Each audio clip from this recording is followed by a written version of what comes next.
wish you a very happy Durga Puja. Uh,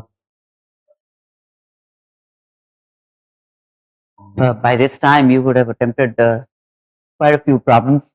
Some of you also got the sheet yesterday, so I was hoping that you would have done the needful back at home. But in any case, let's go from the first problem till as much as we can last.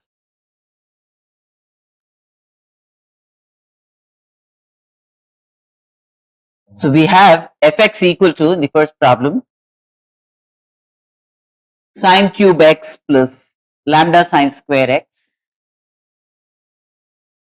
We want to find the values of lambda so that fx has exactly one local maximum and one local minimum in the interval minus pi by 2 to plus pi by 2, obviously to the exclusion of the endpoints because of this round bracket.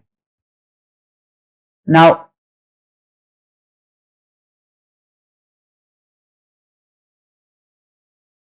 f dashed x, as you can see, is like a 3 sine square x cos x plus 2 lambda sine x cos x.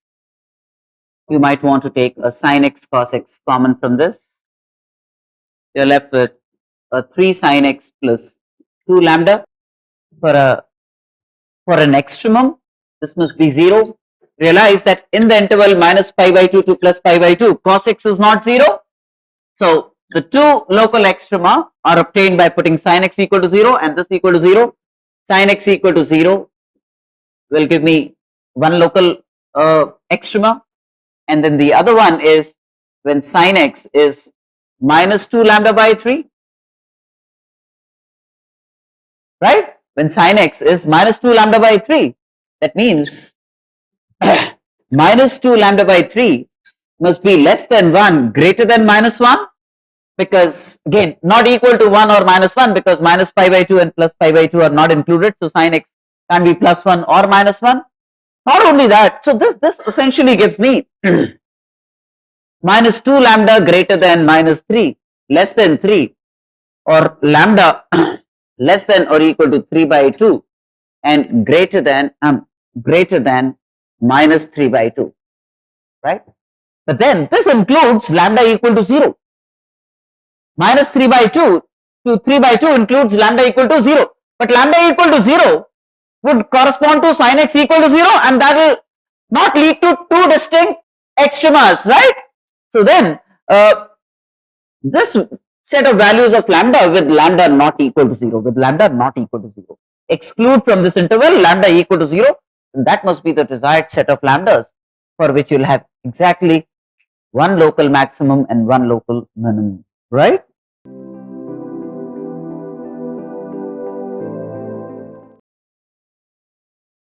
So we need to investigate local maxima, local minima, etc. for this function, right? So obviously you want to be able to differentiate this. F dash x is minus 40 by 3x power 4 plus 8x cubed minus 18x squared plus 60 whole squared into 12x cubed plus 24x squared minus 36x, right? So which is like minus 40 into 12 into x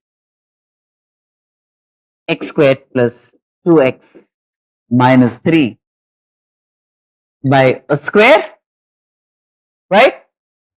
Which is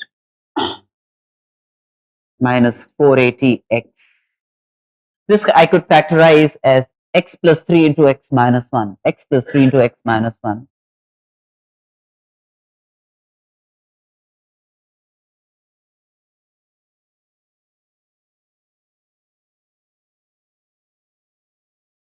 Right? The sign of fx is determined by these three factors, right? Now, if you take the minus sign, into account, then the sign of f dash x, would be given by minus 3, 0, 1. Instead of starting from here, it will start from here. Why? Because of the minus sign, the wavy curve. This is the sign scenario of f dash x in various intervals, right? Evidently then, to the left of minus 3, f dash x is positive. To the right of minus 3, f dash x is negative. So, f dash x around x equal to minus 3 changes from positive to 0 to negative values. It must therefore represent a local maxima. Local maxima.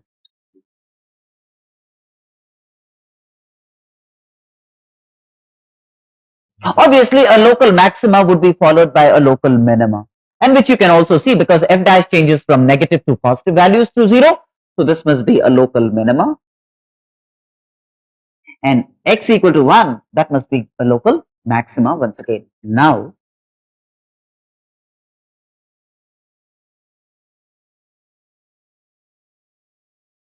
let us see if there is a point of discontinuity of fx anywhere.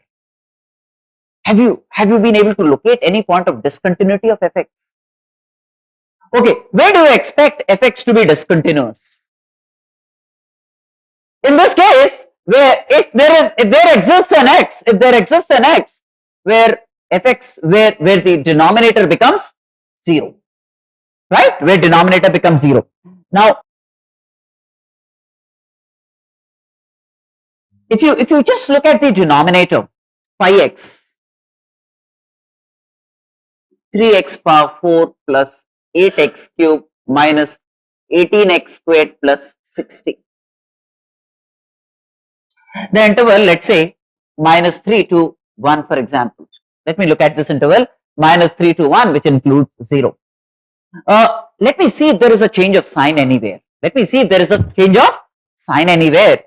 And if there exists a change of sign anywhere of fx, then a root of fx will exist in that interval, right? Now, phi 0 is positive 60, right? Phi minus 3. Check on this phi minus 3. Can you just calculate phi minus 3 for me and tell me what phi minus 3 turns out to be?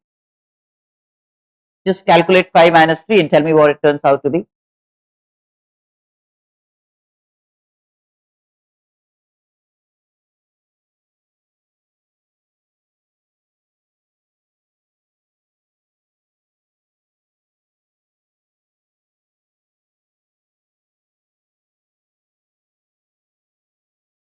Negative.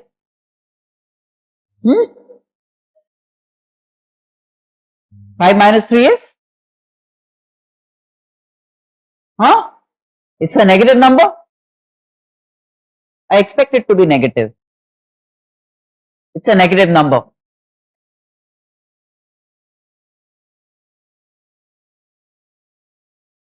Right? It's a negative number. That means in the interval minus 3 to 0, phi x changes sign. It's a polynomial. Phi x is continuous everywhere, and if it is proposing to change sign in the interval minus 3 to 0, phi x must have a root in that interval minus 3 to 0. Yes or no? That means the denominator, which is phi x, vanishes in the interval minus 3 to 0 at least once, right?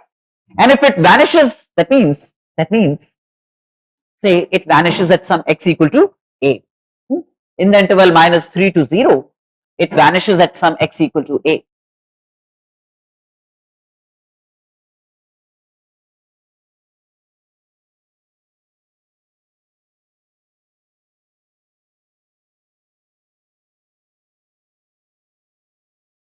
Right. Look at fx versus x. At x equal to minus 3, fx is a negative number because the denominator is negative. Denominator is negative. At x equal to 0, fx is a positive number.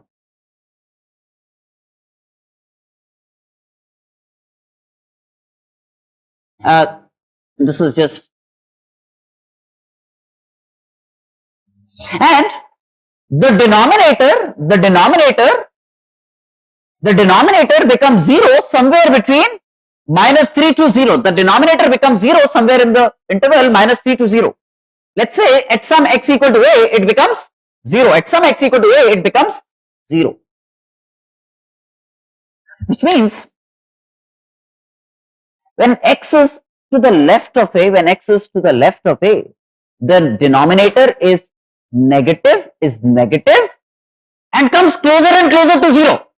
When x is to the left of a, the denominator is negative, and as x comes closer and closer to a, this tends to 0. So this will tend to minus infinity as x tends to a. This will tend to minus infinity as x tends to a, right? So let's say at x equal to minus 3, fx, which is a negative number, as x tends to a, this will tend to minus infinity.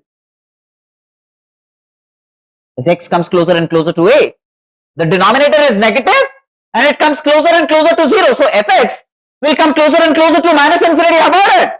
Right? Now when x is greater than a, fx is positive.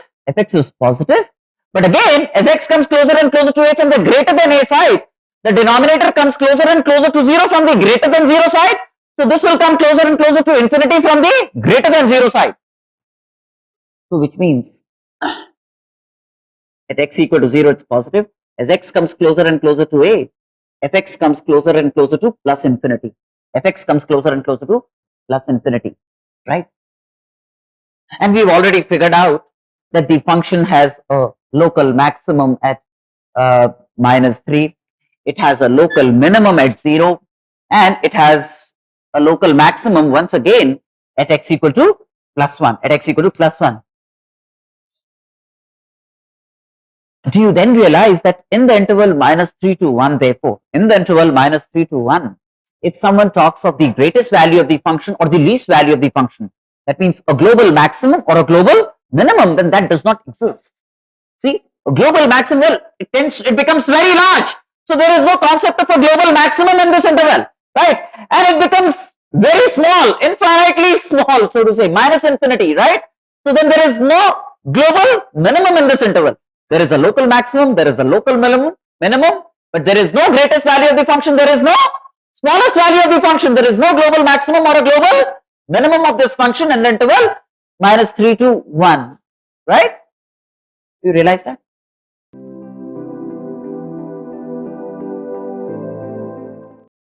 Now, it's given that fx has a local extremum at x equal to 1.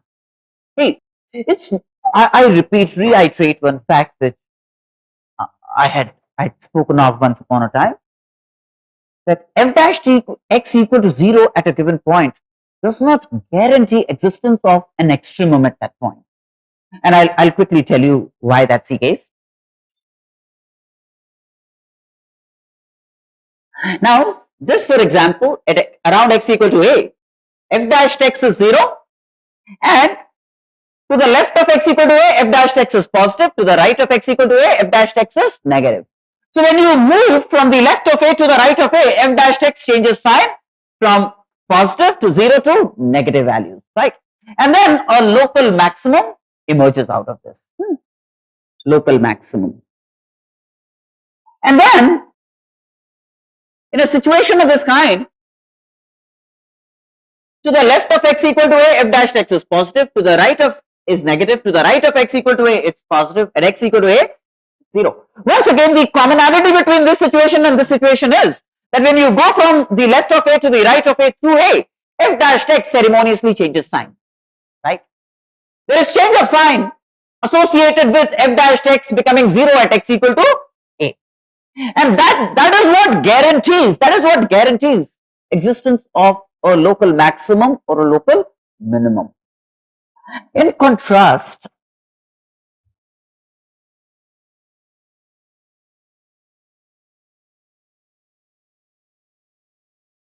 say, look at the graph of y equal to x cubed. Look at the graph of y equal to x cubed. The graph of y equal to x cubed is like this.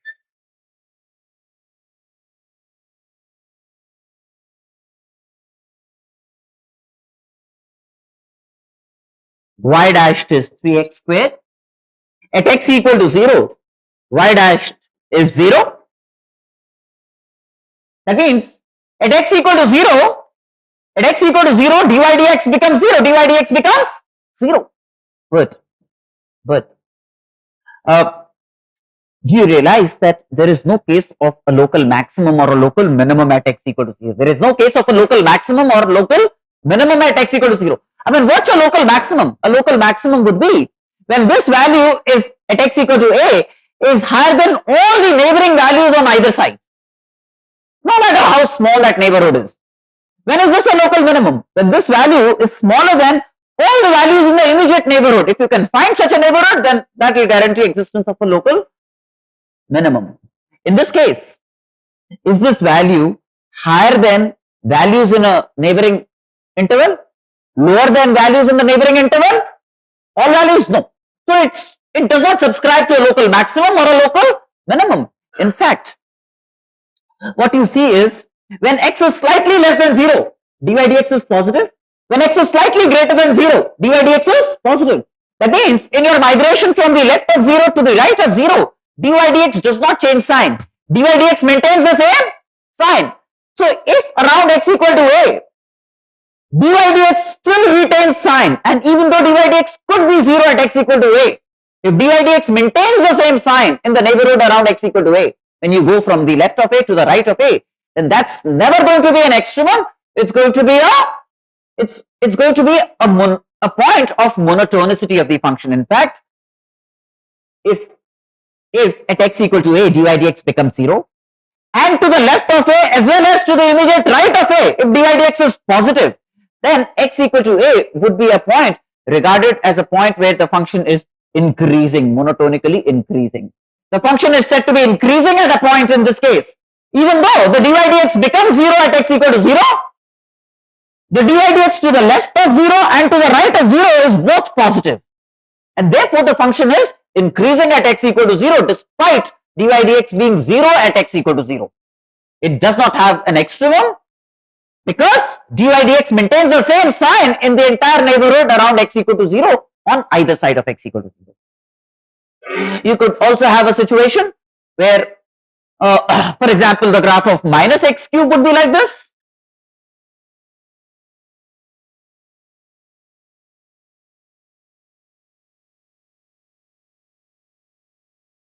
This is the graph of minus x cube, which again is dy dx equal to 0 at x equal to 0. And to the left of x equal to 0, dy dx is negative. To the right of 0, dy dx is negative if y is minus x cube. So in this case, in the entire neighborhood of x equal to 0, dy dx is negative, and at x equal to 0, dy dx is 0. And that would correspond to a decreasing function. The function is then decreasing at x equal to 0, despite dy dx being 0 at x equal to 0. So for a function to be increasing or decreasing at a point, what's more important is what's happening in the neighborhood of x equal to that point, right? If in the entire neighborhood around that point dy dx is positive, then at that point the function is said to be monotonically increasing. Else it's monotonically decreasing if it's negative, right? So that's important to understand. It's not enough for dy dx to be equal to 0 for existence of a local extremum. There has to be an associated change of sign of dy dx when you migrate from the left of that point to the right of that point. That's a necessity. Clear? Now, let me look at this function in light of what I just said.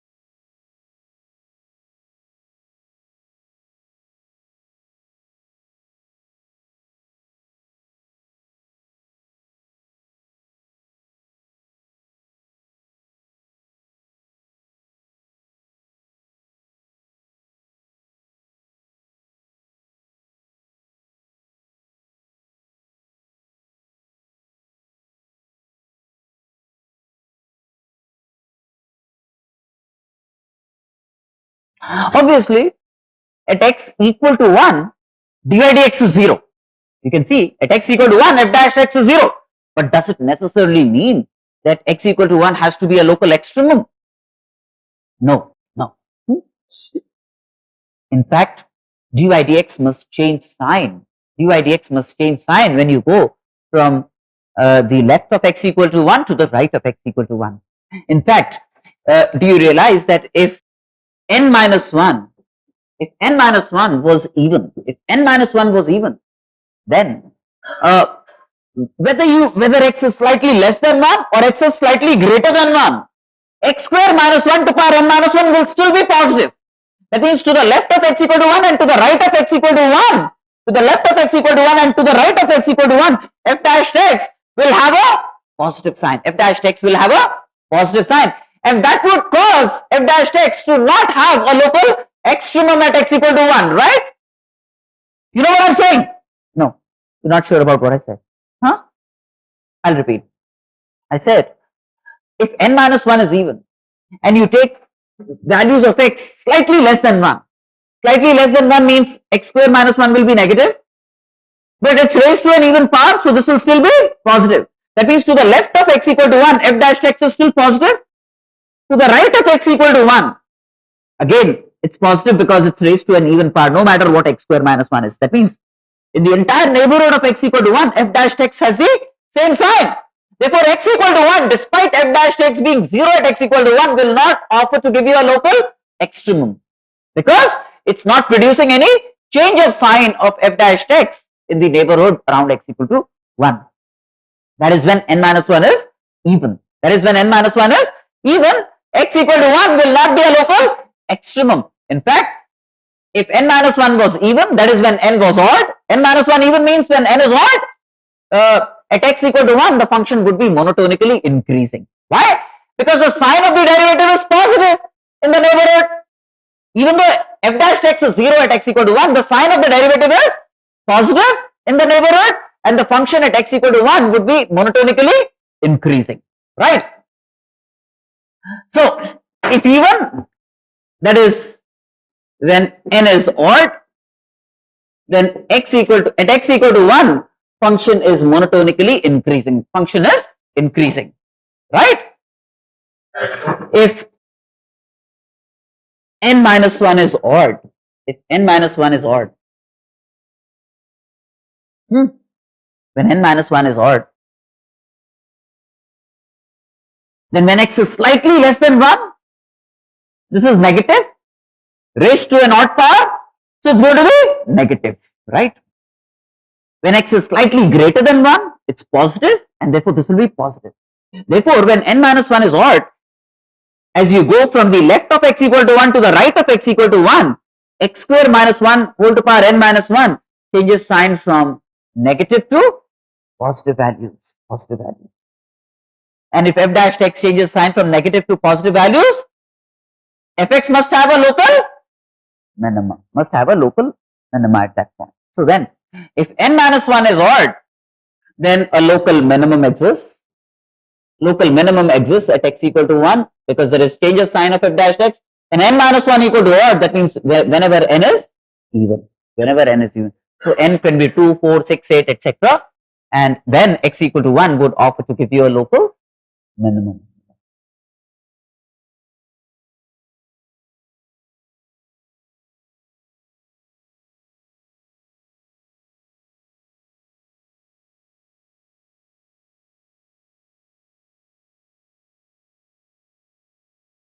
So options are 2, 4 and 6. A, C and D are the right options for this.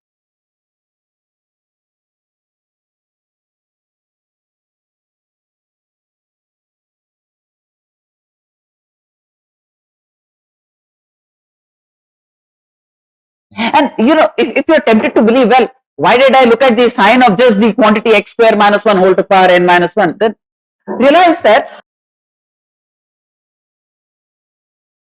the value of this expression, slightly to the left of 1 and slightly to the right of 1 is almost the same, right? So slightly to the left of 1, this only becomes slightly negative. At x equal to 1, it becomes 0. When x is slightly, right, at x equal to 1, this will be 0 and this will be positive. right? But when x is slightly less than 1, this only becomes slightly negative and it will still be a positive number. It will still be a positive number. When x is slightly less than 1, this will still be a positive number. When x greater than 1, you don't care at all. So then this maintains the same sign. See, at x equal to 1, it has a positive sign. When x is slightly less than 1, it will decrease by an amount offered by this, which is a very small amount when x is slightly less than 1. So then this maintains positivity. So the sign of the whole expression actually around x equal to 1, in the neighborhood of x equal to 1, very close neighborhood of x equal to 1, is solely and comprehensively determined by the sign of x square minus 1 to power n minus 1, the first factor in the product. Yeah.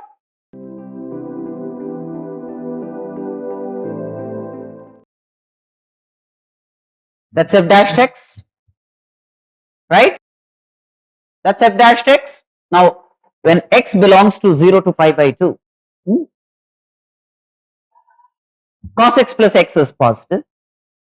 The rest is positive. That means cos x minus x, the sign of cos x minus x will tell you the story of f dash x in the interval 0 to pi by 2. One thing I claim that there exists an x in the interval 0 to pi by 2. First thing that I claim is there exists an x in the interval 0 to pi by 2 for which cos x is x. If I can establish that there exists an x in the interval 0 to pi by 2 for which cos x is equal to x, and there exists exactly one value of x for which such a thing happens, then I can go ahead and investigate whether that point for which cos x becomes equal to x is a local maximum or a local minimum or neither, right? So first things first, existence of an x equal to x naught for which cos x is equal to x. Simple, because see, in the interval 0 to pi by 2, this is the graph of y equal to cos x. This is the graph of y equal to cos x in the interval 0 to pi by 2. This is the graph of y equal to x. And the two graphs do intersect at exactly one point. That means there exists an x equal to x naught. At x equal to x naught, this is y equal to x naught, this length, because it lies on the line y equal to x. So this is y equal to x naught, and this is also cos x naught. So there exists an x for which cos x equal to x. Exactly one point. So exactly at one point, cos x naught is equal to x naught. The two graphs intersect, so there exists an x for which their y's are the same. That means y is cos x and y is x, means cos x is x. Now, it's to be seen whether this is a local, whether this x equal to x naught for fx is a local maximum or a local minimum or neither. All that you need to do is examine the sign of cos x minus x, because the sign of the whole thing will be inherited by the sign of cos x minus x alone, right? So all that we need to check is the sign of cos x minus x to the left of x naught, sign of cos x minus x to the right of x naught. Now to the left of x naught, if I choose an x to the left of x naught, then this is cos x and this is y equal to x. So this length is cos x minus x. So cos x minus x is positive when x is less than x naught, yes or no? So when x is slightly less than x naught, cos x minus x is positive. At x equal to x naught, cos x becomes equal to x, and when you take x to the immediate right of x naught, then this is cos x and this is y equal to x. So cos x minus x is negative. So when x is slightly greater than x naught, cos x minus x is negative. That means dy dx changes sign from positive to negative values when you go from the left of x naught to the right of x naught. Dy dx changes sign from positive to negative values, and if dy dx changes sign from positive to negative values, then x equal to x naught must be a local maxima, Clear?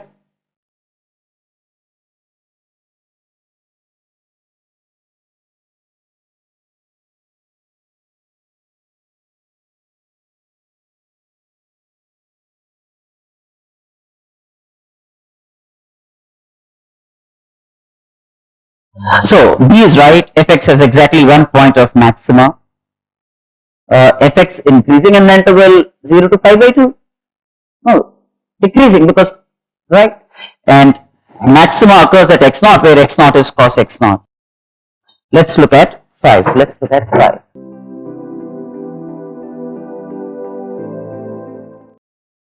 Now, realize that x squared plus y squared equal to 1 is this circle, isn't it? Centered at the origin and radius equal to 1. This upper part will be y equal to the upper part of the circle will be y equal to root 1 minus x squared. The lower part of the circle will be y equal to minus root 1 minus x squared. Yes or no? The lower part of the circle will be y equal to minus root 1 minus x squared, right? And we want the lower part of the circle minus root 1 minus x squared when x lies between 0 and 1, right? So when x lies between 0 and 1, so this is the part that we want to retain. While x lying between 0 and 1, y is minus root 1 minus x squared.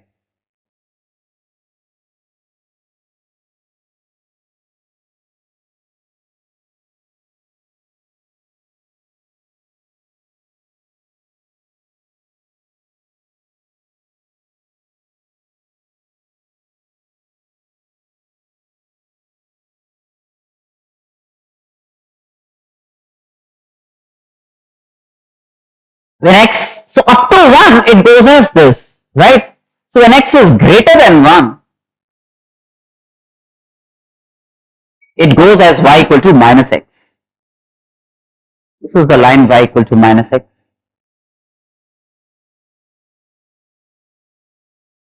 But only that part of the line you want to maintain, which corresponds to x greater than 1, which corresponds to x greater than 1.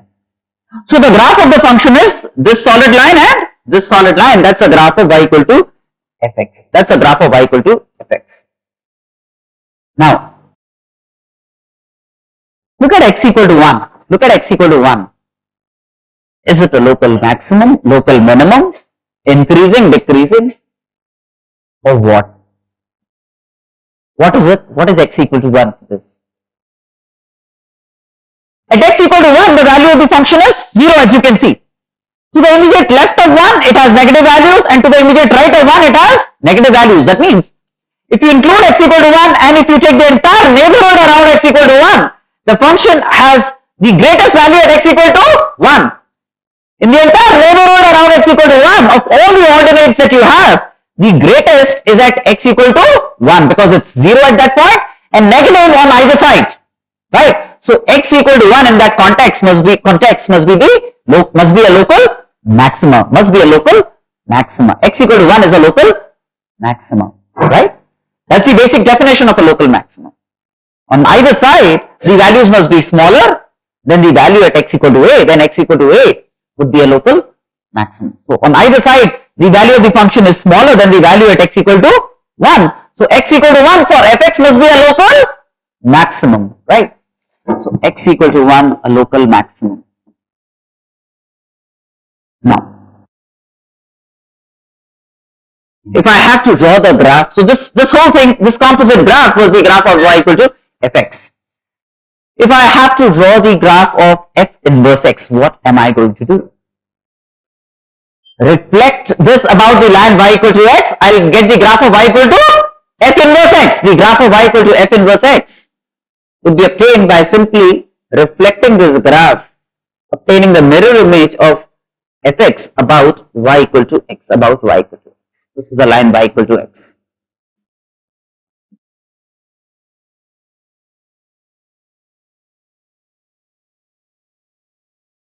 Minus 1.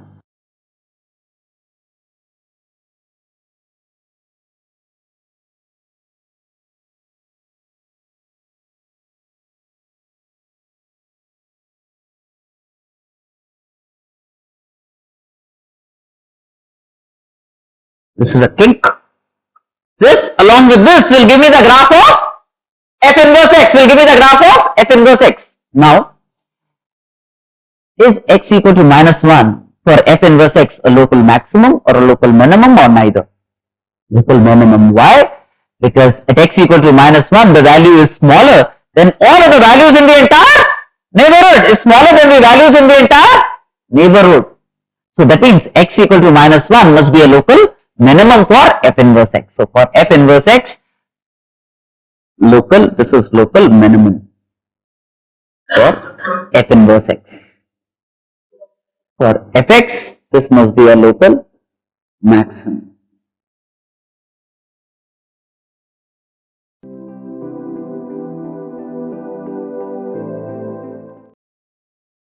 We want to be able to find the values of the parameter b for which fx has the greatest value at x equal to 1, right? Let's draw the graph of fx, right? Let's draw the graph of fx. Now, for x less than or equal to 1, what is f dash x? 3x squared minus 2x plus 10. Do you realize that f dash x versus x is an upward opening parabola? It's an upward opening parabola. F dash x is why? Because quotient of x square is positive and the discriminant of this is less than 0. 4 minus 120. Right? That means this has no real roots and is an upward opening parabola. So f dash x versus x would be a graph like this, no real roots and an upward opening parabola. It does not pay tribute to the x-axis anywhere, right? That means f dash x for all x, in fact, f dash x is positive for all x. Yes or no? These are f dash x.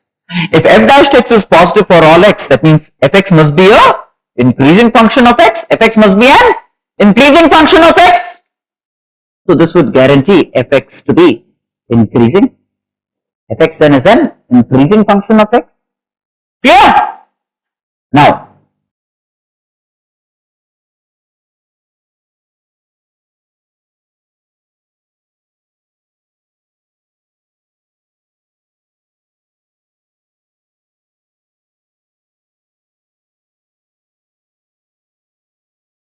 at x equal to 0, it has negative values.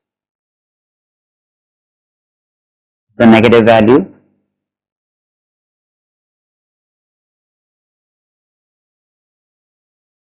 It's increasing, right?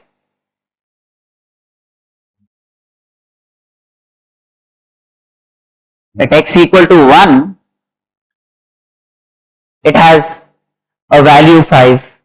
At x equal to 1, this has a value equal to 5.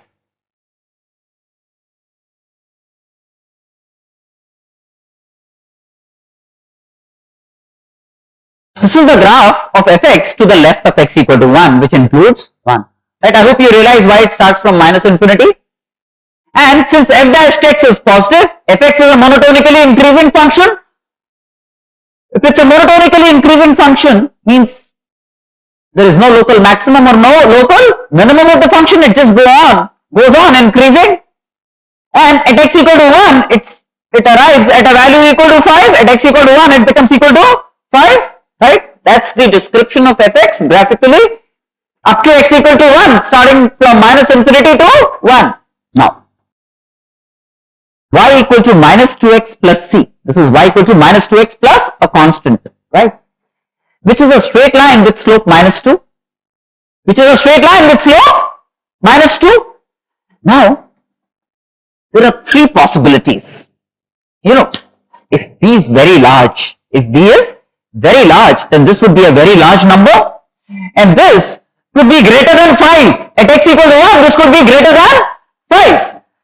Which means one possibility is that if you draw the graph of this, which is a straight line, if b is for large values of b,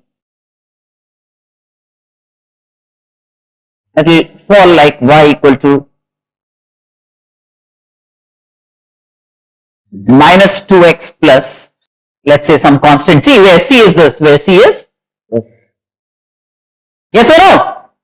That's one possibility for large values of b. At x equal to 1, the value of this could be higher than the value of this at x equal to 1, right? Or you could have had, for a certain value of b, the value of this at x equal to 1 could just be equal to the value of this at x equal to 1, right?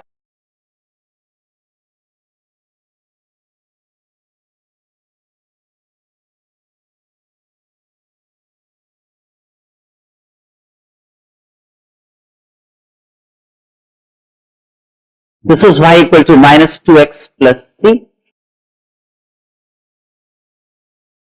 Yes or no?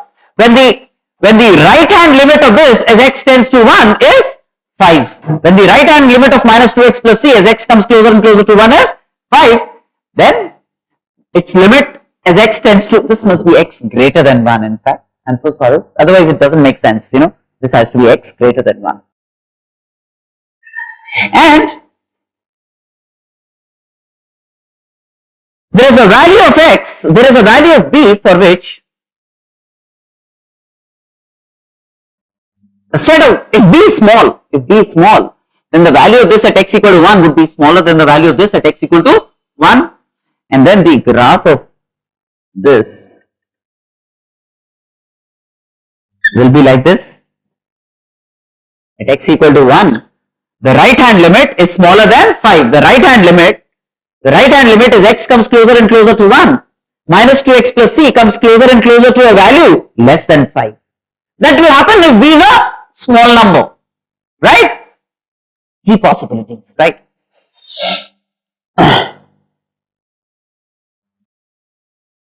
Now, in this case, the value of the function at x equal to 1 is 5. In this case, the value of the function at x equal to 1 is 5, right? But let's look at values of x to the immediate right of x equal to 1. These are greater than 5. So at x equal to 1, the function doesn't assume the greatest value, right? Doesn't assume. In this case, the greatest value of the function is the right hand limit of the function as x tends to 1. That's the greatest value of the function, right? Function can be brought as close to this number as possible. So this case is ruled out. This case is ruled out because 5 is not the greatest value of the function. The function does assume values greater than 5 to the immediate right of 5, as you can see. So this case is ruled out. In this case, the value of the function at x equal to 1 is 5 and the right hand limit at x equal to 1 is 5. And you can see that the greatest value of the function here at x equal to 1 is 5. In this case, yes.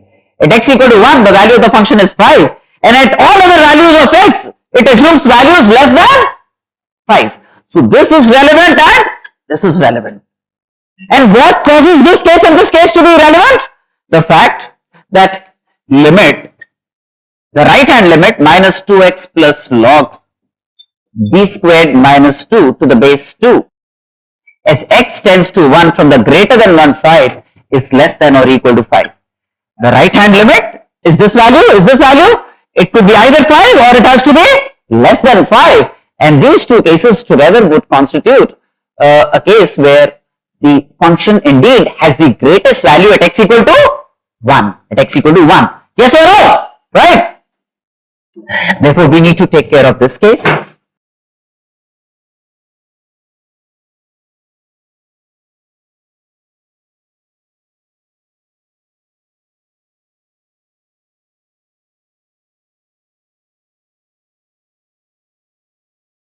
Which means if you took the limit log b squared minus 2 to the base 2 is less than or equal to 7. As x tends to 1, this will be minus 2. Goes on the other side, that's going to be 7.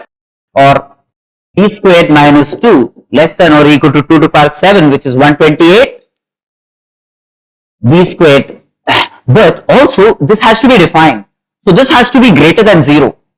Otherwise the logarithm will not be defined, right? You just can't select values of b small enough so that b squared minus 2 becomes negative. So b squared minus 2 has to be greater than 0, but at the same time less than 128, less than or equal to 128 and greater than 2. 130, this will become 130, right? So b could either be greater than root 2 less than or equal to minus root 130 or less than or equal to root 130, or b could be greater than or equal to minus root 130 and less than or equal to minus root 2. In both these intervals, b squared would lie between 2 and 130. So this union this is the required interval. Are you all fine with this?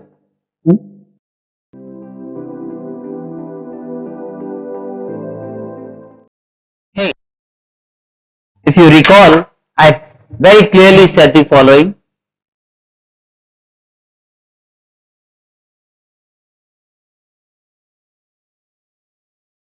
If at x equal to a, the function assumes an integer value and has a local minimum at x equal to a then to the immediate right of x equal to a, it's slightly greater than I. To the immediate left of x equal to a, also it's slightly greater than I. Right? That means in the entire neighborhood around x equal to a, it must be identically equal to y. In the entire neighborhood to the left of x equal to a, also it must be identically equal to y. At x equal to a, also it's I. That means the right hand limit of box x, box of fx. See? As x comes closer and closer to a, in the entire neighborhood to the right of x equal to a, box of fx will be I. In the entire neighborhood to the left of x equal to a, box of fx will be I. At x equal to a, box of fx will be I. That means limit box fx as x tends to a, be it from the greater than a side or less than a side, will be equal to I. And I told you that despite being an integer at x equal to a, fx enjoys continuity at x equal to a, as long as it has a local minimum at x equal to a. So if fx assumes an integer value I at x equal to a and has a local minimum at x equal to a, it's going to, its left hand limit will be equal to right hand limit, will be equal to the value of the function I, it will be continuous at x equal to a. If at x equal to a the function was monotonic and had an integral value, then the function had a irremovable discontinuity. If the function had a local maximum at x equal to a and assumed an integer value, it had a removable discontinuity at x equal to a. Right? These were facts that I established in one of the earlier sessions. Yep. So this problem is just about that. So obviously, if this holds good, limit fx as x tends to a, limit fx as x tends to a will be equal to I, and limit box fx as x tends to a will also be I, as long as at x equal to a the function has an integer value and enjoys a local minimum at x equal to a. Right?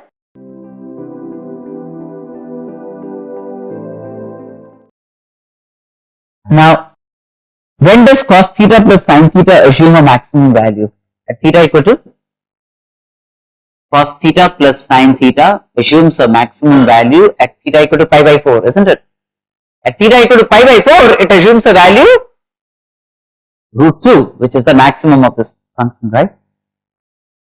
So which means for this to be a maximum, we must have fractional part of x by a equal to pi by 4. That means fractional part of x must be a pi by 4. But fractional part of x is always less than 1 and is greater than or equal to 0. Right? So we get a greater than or equal to 0 less than 4 by pi. So a belongs to 0 to 4 by pi. A belongs to 0 to 4 by pi. Clear?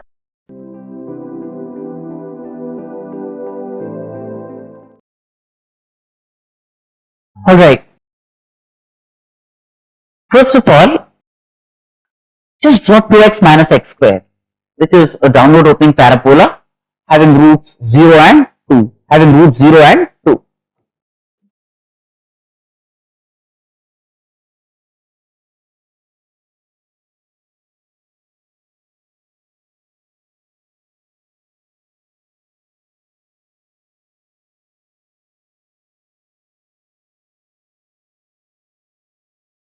Now, very clearly, this function will be defined only when 2x minus x squared is greater than 0.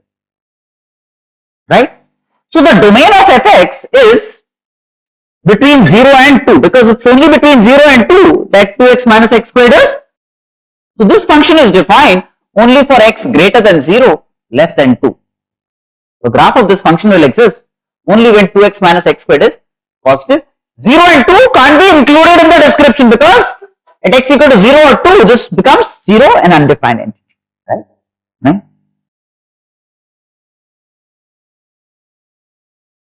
Now, not only that, do you realize that it's symmetric about x equal to 1? The line of symmetry of a parabola is obtained by plugging in dy dx equal to 0. That means 2 minus 2x equal to 0. That means x equal to 1, or halfway between the two roots. Either way, or halfway between the two roots, the parabola will enjoy its symmetry. Or if it doesn't have roots, then to figure out the line of symmetry, plug in dy dx equal to 0 and solve for x, because the tangent at x equal to a, which is a line of symmetry, will be parallel to the x-axis. So dy dx will become 0 at x equal to a, where x equal to a is the line of symmetry of the parabola, always. Right? So dy dx becomes 0, as you can see, at x equal to 1, or x equal to 1, exactly halfway between the roots. So this is the line of symmetry. Why do I say this is the line of symmetry? Because the value of the function at x equal to 1 plus h is the same as the value of the function at x equal to 1 minus h. You move slightly to the right of 1, or by the same amount to the left of 1, you have a replication of the value of the function repeats it, right? So 2x minus x squared is symmetric about x equal to 1.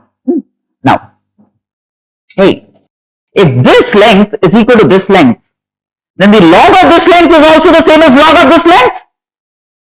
Yes or no? Then the log of this length will be equal to log of this length, which means log of 1 plus h will be the same as log of this at x equal to 1 minus h. Log of this at x equal to 1 plus h is the same as log of this at x equal to 1 minus h, right? That means log of this will also be symmetric about x equal to 1, x equal to 1, right? If this is symmetric about x equal to 1, log of this will also be symmetric about x equal to 1, right? So this is symmetric about x equal to 1.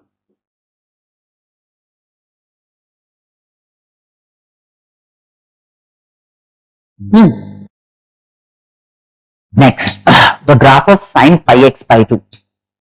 The graph of sine pi x by 2.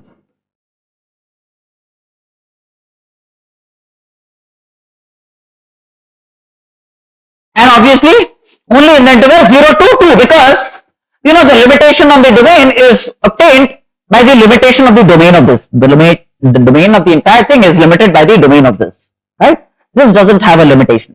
So when x greater than 0 less than 2, in this case, this pi x by 2 will be greater than 0 and less than 5, right? So the graph of pi equal to sine pi x by 2 in the interval 0 to 2, again 0 and 2 I will not include in this also because of fx, x equal to 0 at x equal to 2, at x equal to 1 it becomes sine pi x by 2 becomes equal to, right? Do you see again, sine pi x by 2 is also symmetric about x equal to 1. You take a value 1 plus h, you take a value 1 minus h, you get the same value of sine, right? So this is also symmetric about x equal to 1. Both these functions are symmetric about x equal to 1. So their sum will also be symmetric about x equal to 1, right? So fx is symmetric about x equal to 1 for sure. Now, let's draw the graph of this function. Let's draw the graph of this function. But before that, let me quickly differentiate fx. Let me quickly differentiate fx.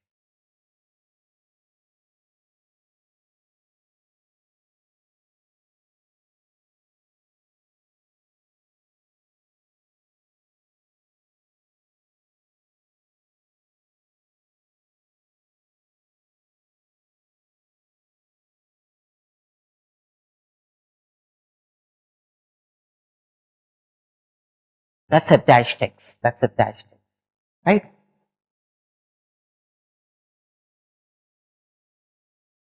Now, again,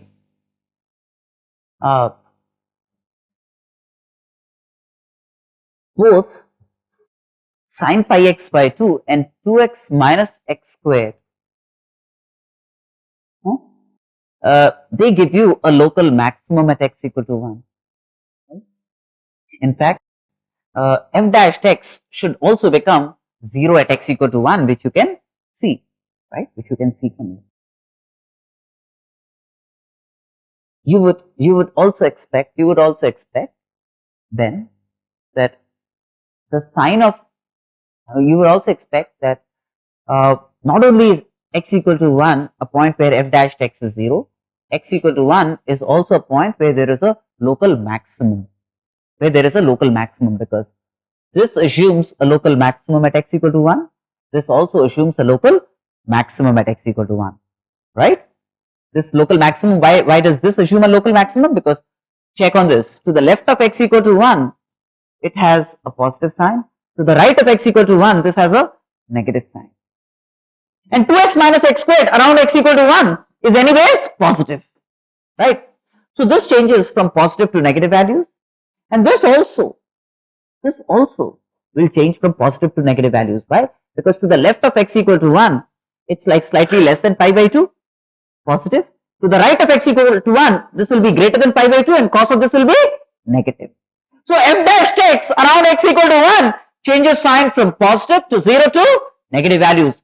So for fx, x equal to 1 must be a case of local maxima, right? So at x equal to 1, a local maxima is guaranteed for fx. Right? Now, the graph, it's a formality, but let's draw the graph of fx. Let's draw the graph of fx.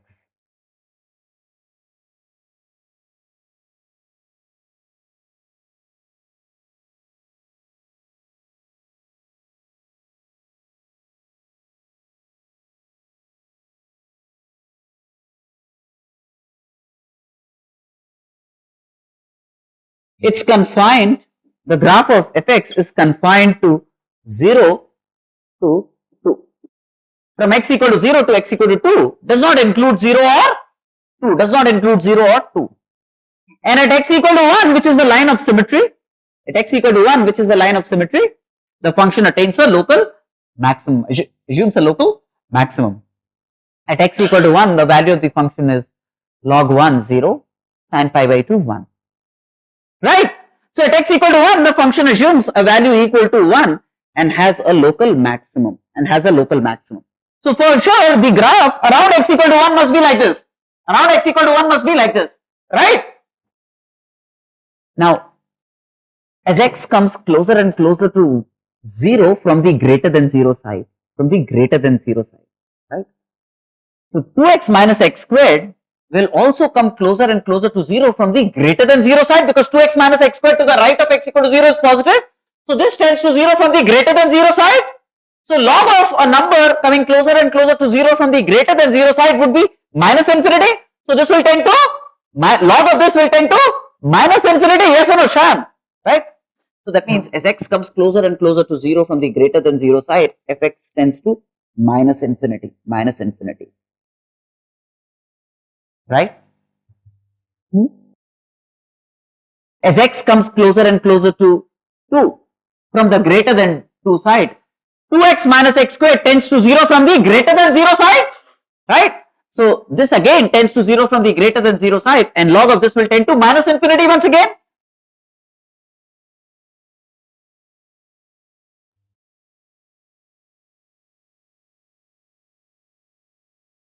This then would be a rough sketch of fx.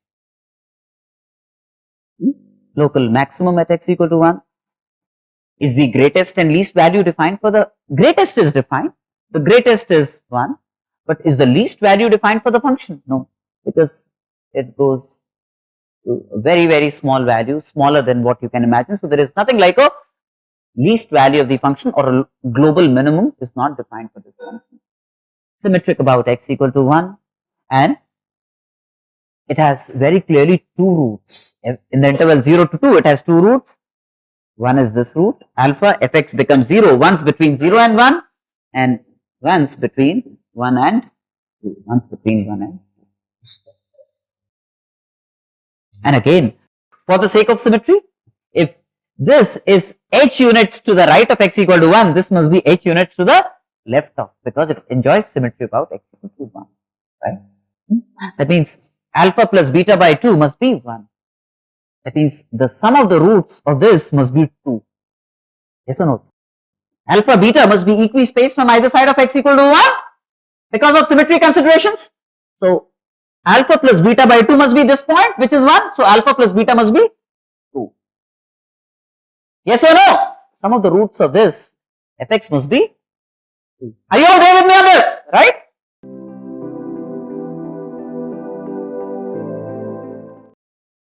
Find the greatest value of 1 by 2x minus x squared minus 5x. Where x obviously is, they say, is defined between minus 3 to 5. In the interval minus 3 to 5, what's the greatest value of this constant? First things first, just let me look at the denominator separately, which is a quadratic or downward opening parabola, right? So if I just look at the denominator, which is 2a is minus x squared plus 2ax minus 5a squared.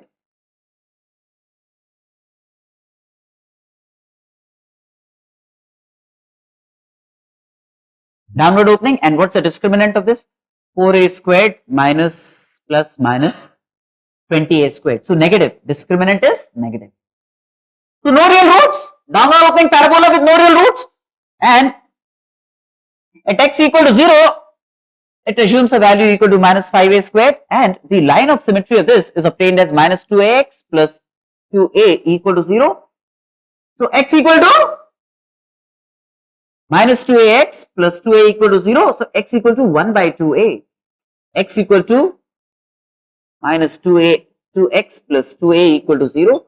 So for x equal to a, the line of symmetry is obtained. The line of symmetry of this is obtained by putting phi dash x equal to 0. So minus 2x plus 2a equal to 0. Or at x equal to a, the line of symmetry is obtained.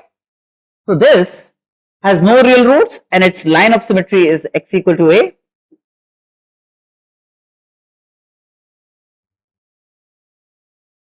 This is the graph of this. Phi x. The graph of the parabola is like this.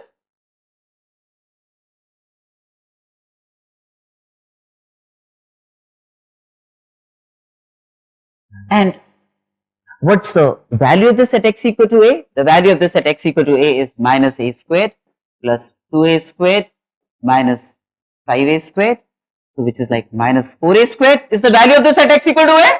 So this is like at x equal to a, it has a value minus 4a squared. It has a value minus 4a squared at x equal to a. Clear?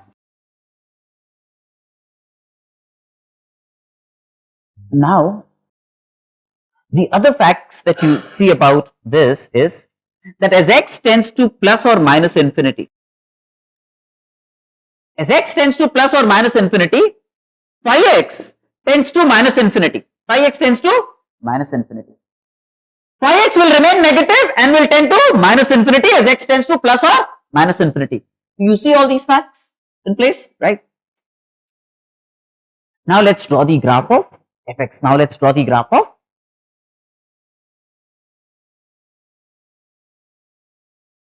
first of all,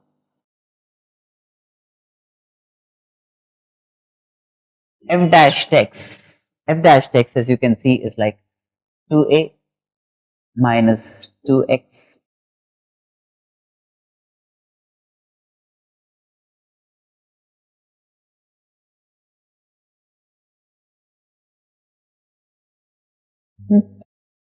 square of this. One thing, at x equal to a, phi x has a local maxima. So 1 by phi x will have a local minima. You can expect a local minima for this. Yes or no?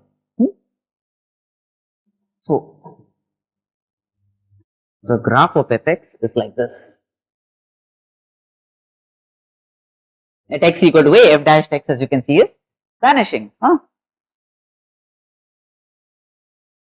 At x equal to a, the value of fx would be, since phi x is minus 4a squared, fx would be minus 1 by 4a squared. At x equal to a, it has a value equal to minus 1 by 4a squared.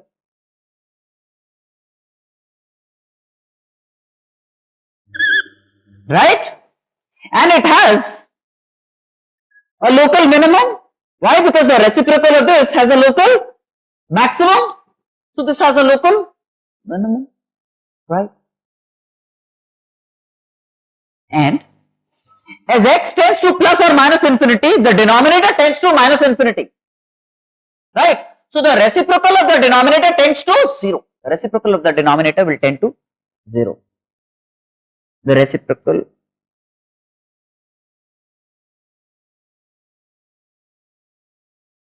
at x equal to 0 minus 5a square.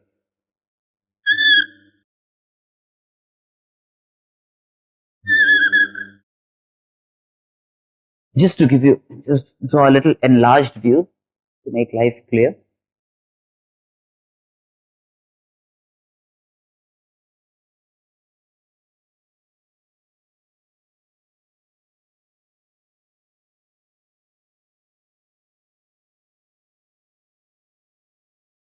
And again, the denominator enjoys symmetry about x equal to a.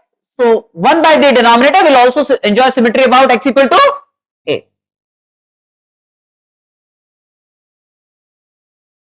Now, in the interval minus 3 to 5, we want to find the greatest value of fx. So minus 3 is somewhere here and 5 is somewhere there. Right? Now, check on fx. From minus 3 to a, fx is decreasing. See, from minus 3 to a, from x equal to minus 3 to a, fx is decreasing. Right? So that means in the interval minus 3 to a, it has the greatest value at minus 3 because it's decreasing from minus 3 to a, it's decreasing. So it has the greatest value at minus 3 from minus 3 to a. Now, again from a to 5, from a to 5, it's increasing. So between a and 5, it has the greatest value at 5. Right? Which means now, in the interval minus 3 to 5, the contest is between minus 3 to 5 for the slot of the greatest value. The greatest, therefore, must be either at minus 3 or at 5. Yes or no? The greatest value in the interval minus 3 to 5 would be either at minus 3 or at 5. Is it not?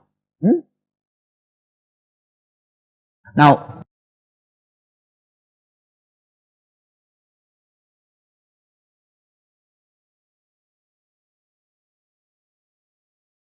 that means one possibility is that f minus 3 is greater than f5,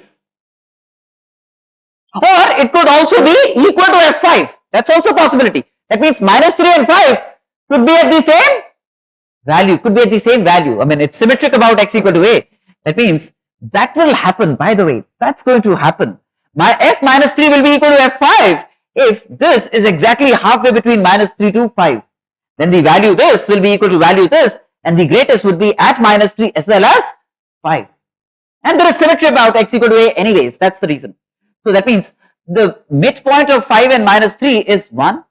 That means at a equal to 1, at a equal to 1, the greatest would be at minus 3 as well as at 5.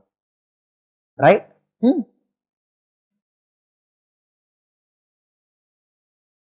Now, f minus 3 greater than f5. F minus 3 greater than f5 means f minus 3 is like 1 by minus 6a minus 9 minus 5a squared, right? Putting x equal to minus 3, minus 6a minus 9 minus 5a squared greater than or equal to f5, which is 1 by 10a minus 25 minus 5a squared. Hey, realize that the value at minus 3 and the value at 5 both negative, both negative, both negative, right? Isn't it? So one thing, if I take the reciprocal of this, if I take the reciprocal of this, or if I cross multiply, the direction of the inequality will change. Yes or no? If I cross multiply the denominator, will it change? No, it will not change. Why? Because see, if 1 by a greater than or equal to 1 by b. 1 by b. And if a and b are both negative numbers, and if a and b are both negative numbers, then ab will be a positive number. If a and b, the denominators are both negative numbers, then ab will be a positive number. AB positive, that means if I multiply both sides by a positive number AB,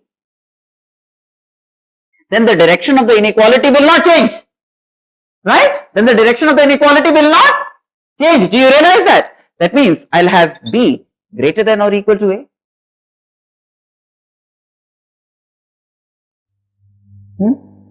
So, what does this give me? 1 by A greater than or equal to 1 by B. That means this will be greater than or equal to this. This will be greater than or equal to this. Yes or no? That means 10A minus 25 minus 5A squared greater than or equal to minus 6A minus 9 minus 5A squared, or 16A greater than or equal to 16, or A greater than or equal to 1. At A equal to 1, F minus 3 will be F5. For A greater than 1, F minus 3 will be greater than F5. So, if A is greater than or equal to minus 1, then if A is greater than 1, the greatest will be at minus 3. That means F minus 3, plug in X equal to minus 3, that will be the greatest provided A is greater than 1. Provided A is greater than 1. And obviously, the complement of the situation is A less than 1, and A less than 1 should therefore correspond to F5 offering you the greatest value. Yes or no? So, for A less than 1, F5 is greater than F minus 3, and therefore F5 is the greatest value.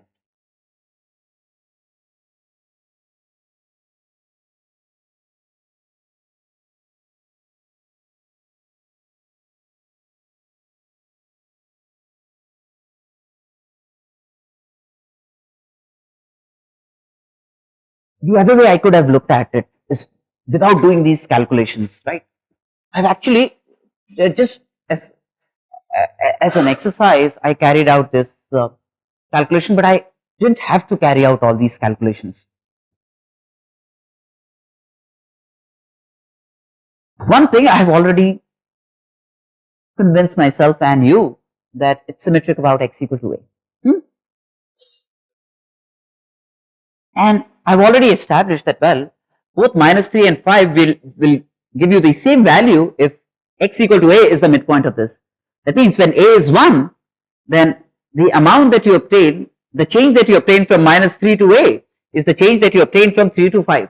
The amount that it decreases from minus 3 to A, the value of the function, is the amount that it increases from 1 to 5 if A is 1, right? You know what I'm saying?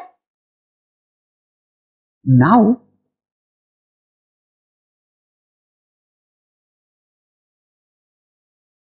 A was greater than 1. This is A equal to 1. Let's say this is A equal to 1. If A was greater than 1, it will come closer to 5. A was greater than 1, it will come closer to 5. The line of symmetry will be closer to 5 than it is to minus 3. That means the change from minus 3 to 1 will be bigger than the change from 1 to 5. So then minus 3 will be the greatest value, yes or no? So you don't have to do this. Once you know that exactly halfway between this will give me equal values at minus 3 and 5. So if I shift the line of symmetry to the right, that means A greater than 1, then the line of symmetry would be further away from minus 3 than it is to 5. So then the increase from 1 to minus 3 will be bigger than the increase from 1 to 5. From more negative to less negative, so it's increasing. From more negative to less negative, it's increasing. Do you realize that? So that is all that one needed to do here without doing all this. Clear?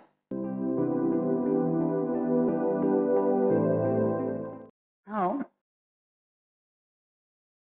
one fact which I want to tell you about local maxima and local minima. Suppose I have a function y equal to fx.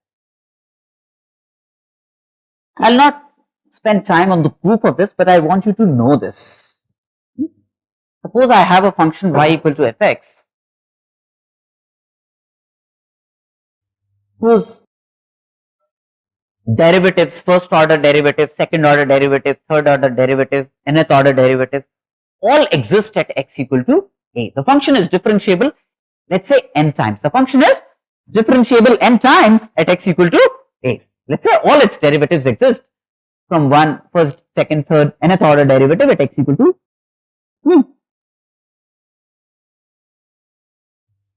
not just n times, let's say n plus 1 times. It's differentiable n plus 1 times. And if you find that f dash a is 0, if you find that f dash a is 0, then you're forced to examine whether the function has a local maximum or a local minimum. That would be your first thought you would want to examine. And the third possibility is, despite f dash a being 0, the function could be increasing or decreasing at x equal to a. It could have neither a local maximum or a local minimum at x equal to a. So then, with the task of checking whether it indeed has an extremum or not, you go ahead and differentiate the function second time. You look into the second derivative test of the function. Now, I told you, if f double dash a turns out to be positive, then it's conclusive that it has a local minimum, and if f double dash a is negative, conclusive that it has a local maximum. But if f double dash a is also 0, then you are stranded, right? Then you are stranded, because f double dash a has not offered no conclusive proof. F double dash a equal to 0 has offered no conclusive proof about the extremum of the function, right? And you keep differentiating. You differentiate a third time and the third derivative is 0. You differentiate a fourth time and you still find its derivative is 0. And let's say you differentiate n times. You differentiate n times and you still find the derivative at x equal to a to be 0, right? Now, you still want to check if the function has a local maximum or a local minimum. You've still not given up. All the n order derivatives are 0, and right after this, the n plus 1th order derivative, let's say it turns out to be non-zero. Let's say the n plus 1th order derivative turns out to be non-zero.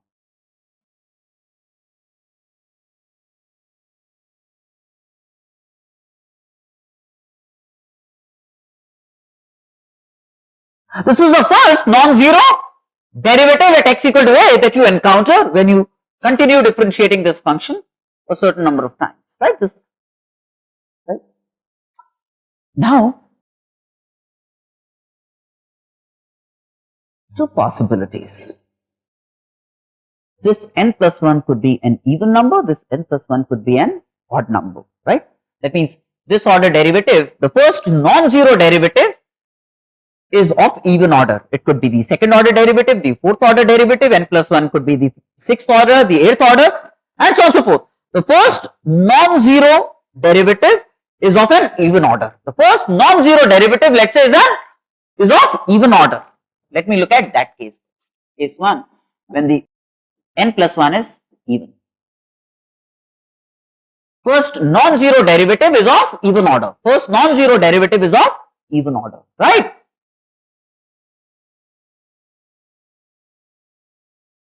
Now, if that happens, and if this is not 0, then it would either be greater than 0 or it's going to be less than 0. If the first non-zero derivative is of even order and you find that this order of the derivative at x equal to a is greater than 0, this could be, the n plus 1 could be 2, 4, 6, 8, 10, 12, etc., right? You find that the first even order derivative at x equal to a is greater than 0, then you can conclude that x equal to a must be a local minimum.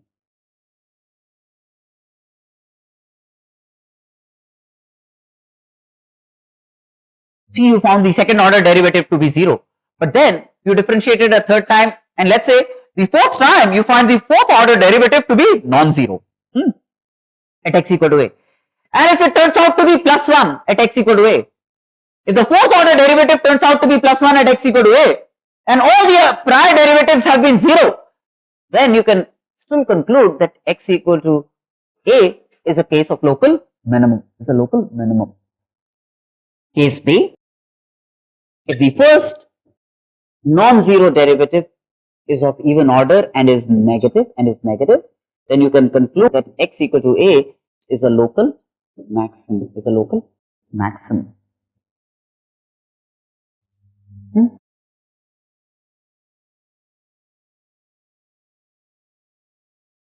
Now, if n plus 1, if the first non-zero derivative is odd, if n plus 1 is odd, if n plus 1 is odd,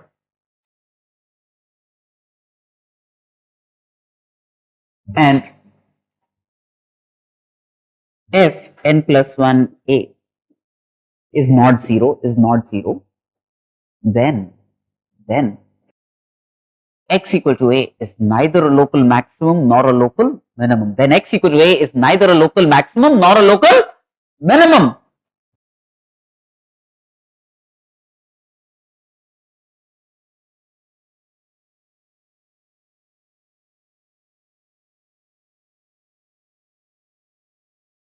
If it's neither a local maximum nor a local minimum at x equal to a, it must be either increasing at x equal to a or decreasing at x equal to a. If you find that is greater than 0, then the function f is increasing at x equal to a. If you find that this is less than 0, then f must be decreasing at x equal to a.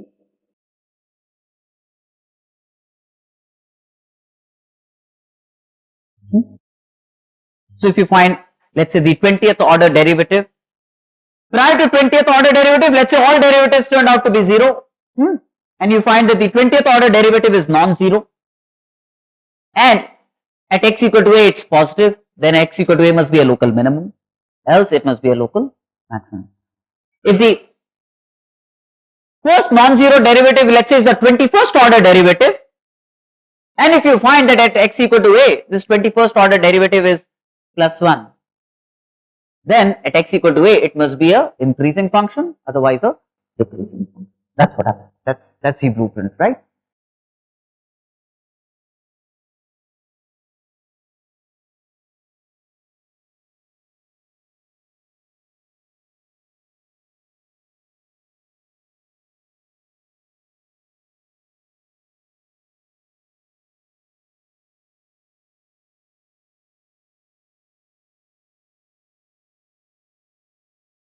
Now,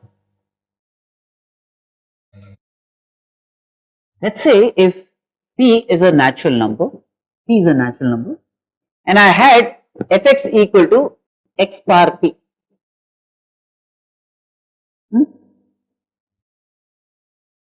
Then f dash x will be p into x bar p minus 1, the first derivative would be p into x bar p minus 1. F double dash x is going to be, second derivative is going to be p into p minus 1 into x bar p minus 1, right? X p minus 2, sorry. The third order derivative is going to be p into p minus 1 into p minus 2 x bar p minus 3, right?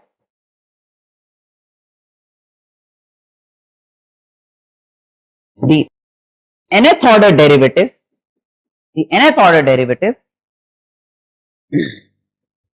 or rather the pth order derivative, is going to be p into p minus 1 into p minus 2 up to p minus 1 into x bar p minus p. From that sequencing, this is what happens. That's the pth order derivative, which is simply p factorial, right? So every time you have fx is x power p, where p is a natural number, then the pth order derivative of this is going to be p factorial, is going to be p factorial. Clear? Now look at the next problem.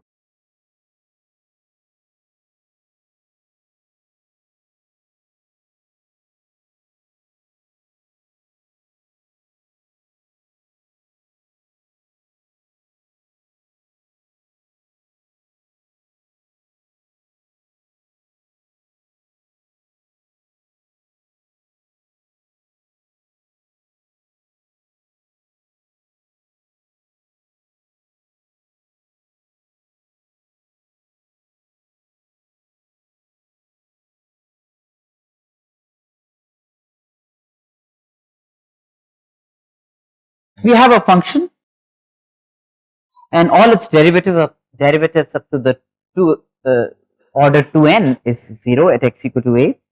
The function has a local maximum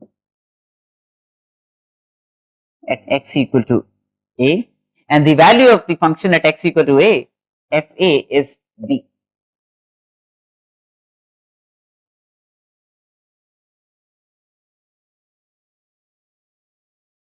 The value of the function at x equal to a is b.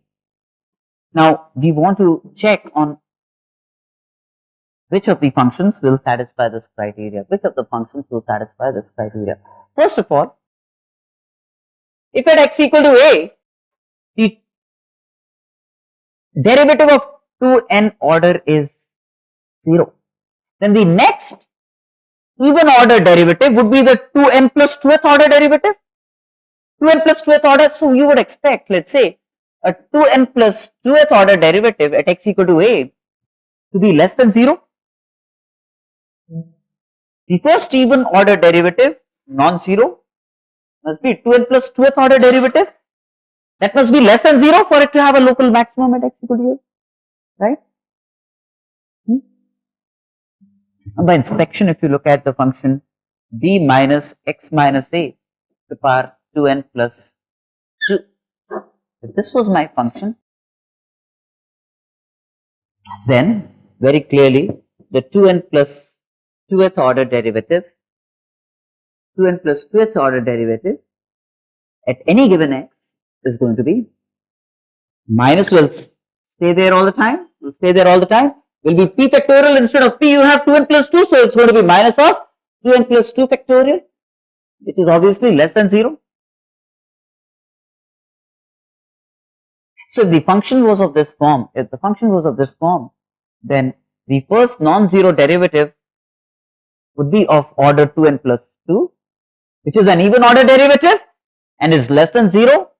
So x equal to a must be a case of local maximum of the function, must be a case of local maximum. So put x equal to a, you get b as the value of the function at x equal to a, and because of this it must be a case of local maximum. Clear?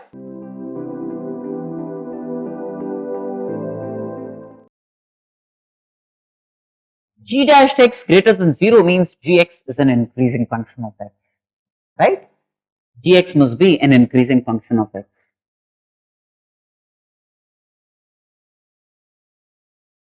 F dash x less than 0 means fx must be a decreasing function of x, right?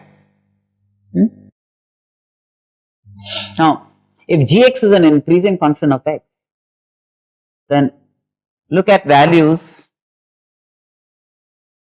x plus 1, x minus 1, x minus 1 and x plus 1, right? This has to be less than this. X minus 1 is less than x plus 1. So f of this, f of x minus 1 has to be less than, g of x minus 1 has to be less than g of x plus 1.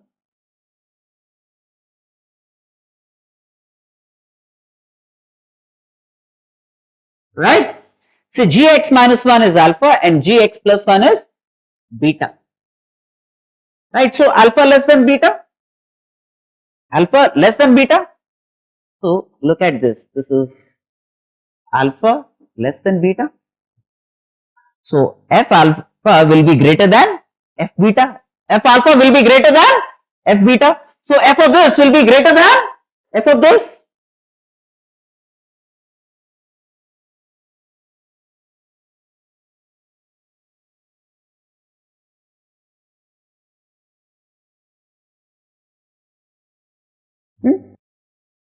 Similarly, since fx is a decreasing function,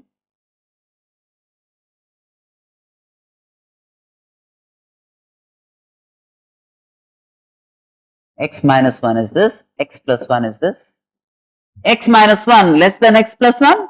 So f of this is larger than f of this, right? F of x minus 1 is larger than f of x plus 1.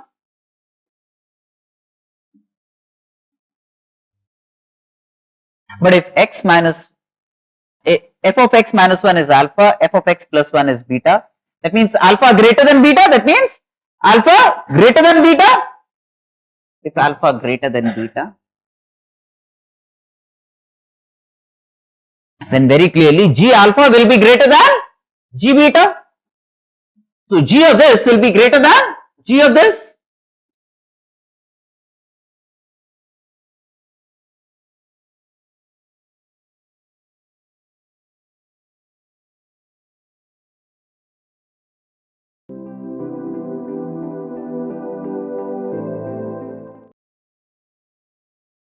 We have in problem 14, f from 0 to infinity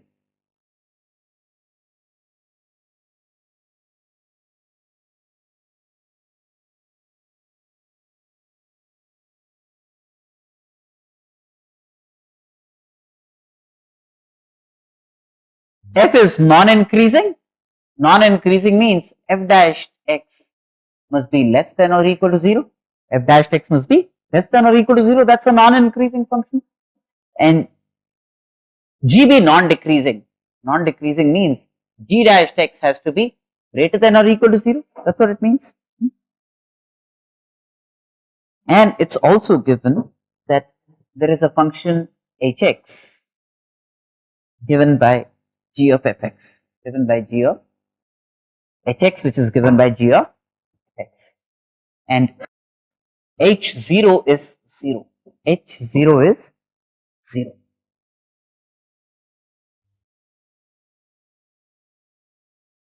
Now,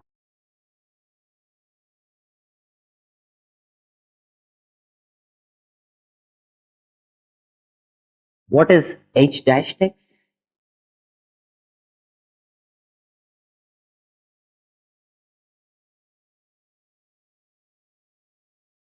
Hey, but g dash is always greater than or equal to 0 and f dash is always less than or equal to 0.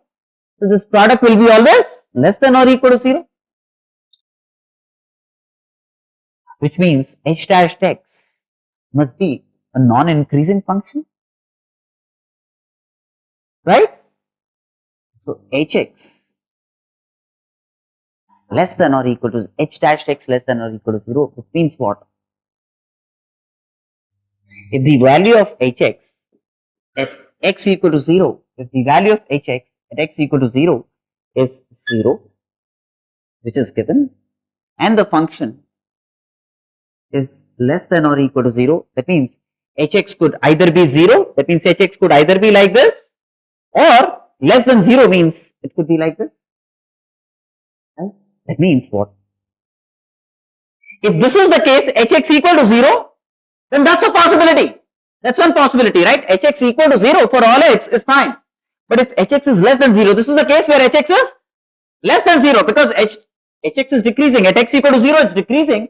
And then therefore, it could decrease to less than 0 from x equal to 0 onwards, right? H dash x less than or equal to 0 means either h dash x is 0 for all x, which would give hx equal to a constant, which would give hx equal to 0 for all x, which is this case. Or if hx is decreasing, if hx, that means if h dash x is less than 0, hx is decreasing like this, is decreasing like this, which would give me hx less than 0. If it's decreasing, that is the case where h dash x less than 0, h dash x less than 0, hx decreases, hx, and for any given x, for x greater than 0, it becomes less than 0. Now, realize that after all, hx is an output produced by g, is an output produced by the function g, and g produces non-negative outputs. Do you see that? G is producing only non-negative outputs. But in this case, hx, which is an output of g, which is negative, that cannot happen, that cannot happen. So hx can never be less than 0. The only possibility therefore is that hx must be equal to 0 for all x. Hx must be 0 for all x. That's the only possibility. Hx is identically 0 for all x. Right?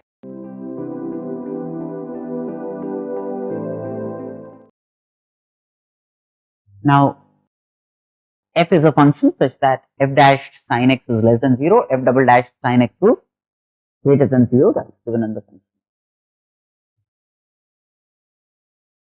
We want to check gx for increase or decrease. We want to check gx for increase or decrease. Obviously, you close your eyes and differentiate. You can open them too. G dash x is cos x into f dash sin x. Right? Differentiate with respect to sin x, f dash sin x with respect to x, cos x, and then minus sin x, f dash cos x. Yes or no? Now, one thing for sure, at x, this is just by ordinary inspection, at x equal to pi by 4, this becomes 0.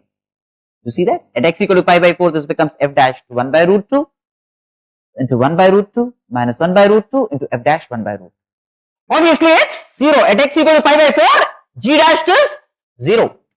This is 0 at x equal to pi by 4.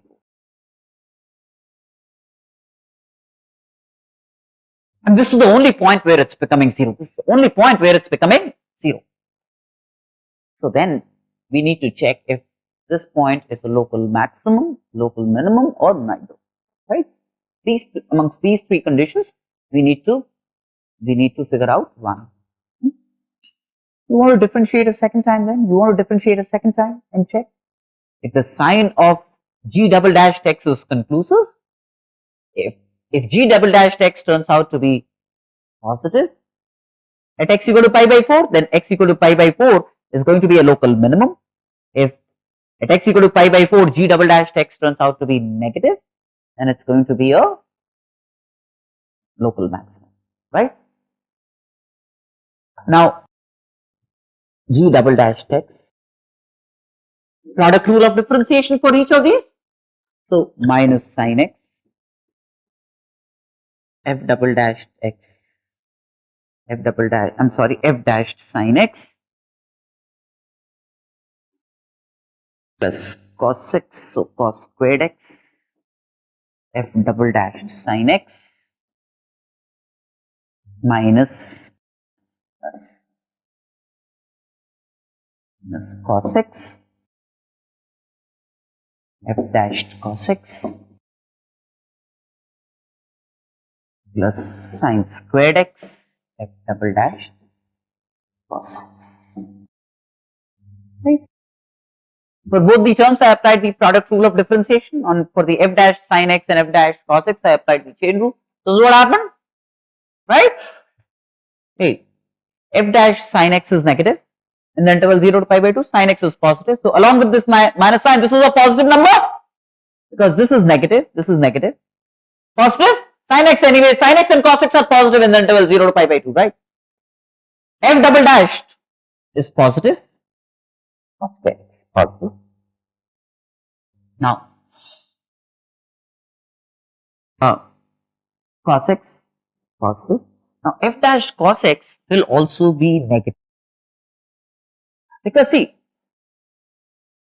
both sin x and cos x lie between 0 and 1 in the interval 0 to pi by 2. So if f dash acts on any number lying between 0 to 1, both sin x and cos x lie in the interval 0 to 1 in the interval pi by 2, 0 to pi by 2, right? So f dash acting on any number between 0 and 1 will give me a negative number. So f dash acting on any number between 0 and 1 will still give me a negative number, yes or no, right? So this will be negative, so this will be positive, and f double dash cos x. I mean, f double dash acting on any number between 0 and 1 will be positive, so f double dash acting on any number between 0 and 1 will be positive. So realize that term by term we figured out that the whole thing is positive. So g double dash x is positive at x, and therefore positive for all x, and therefore positive at x equal to pi by 4 as well, right? Which means at x equal to pi by 4, g dash x is 0. At x equal to pi by 4, g double dash x is positive. So x equal to pi by 4 must be a case of local minimum. Local minimum. Because the second derivative is positive, which means gx must have been like this.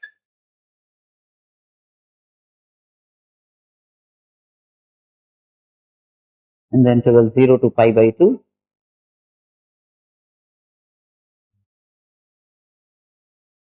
At x equal to pi by 4, there is a local minimum. There is a local minimum of this.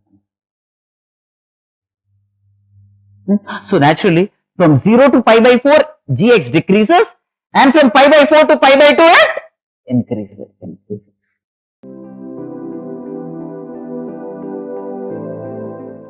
F double dash x is negative, f dash 0 is 0, and gx is f of this, and we need to f dash 3 is 0. Right? We need to check on the monotonicity of gx. We need to check on the monotonicity of gx.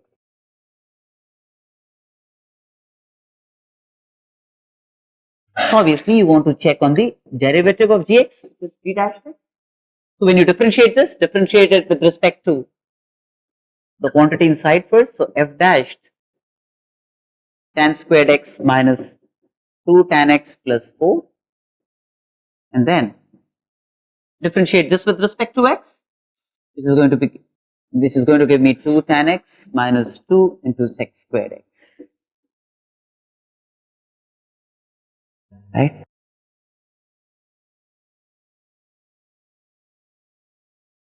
Which is f dash.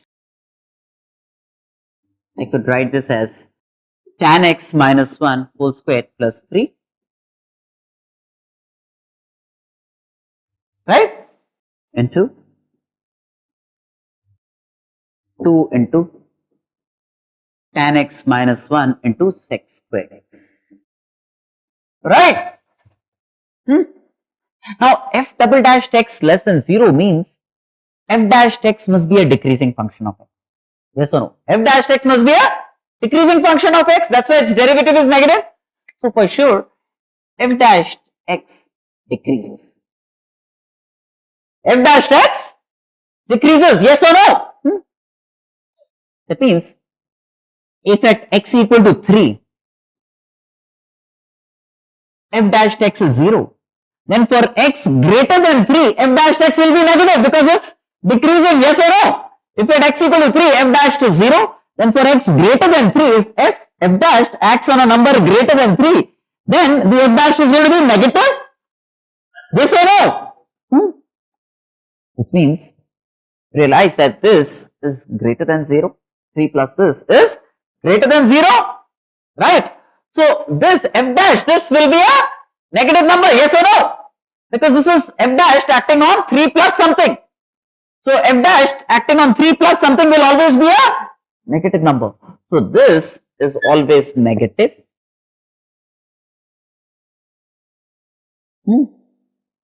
For x belonging to 0 to pi by 2, again this is positive. So the sign of f dash x is determined by the sign of tan x minus 1, right? So when x is pi by 4, obviously g dash becomes 0, g dash becomes 0.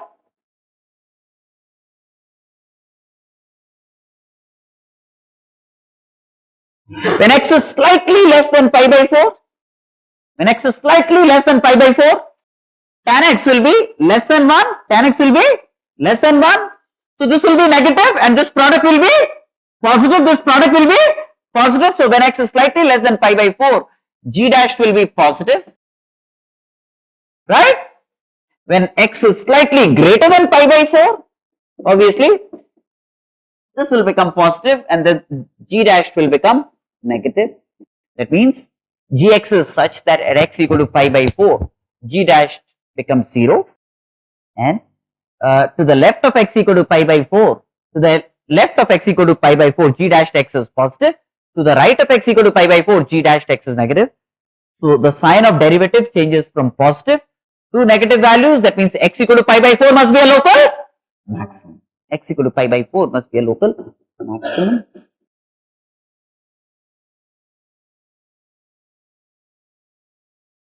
So the function must increase from 0 to pi by 4 and then decreases from pi by 4 to pi by 2, pi by 4 to pi by 2 decreases.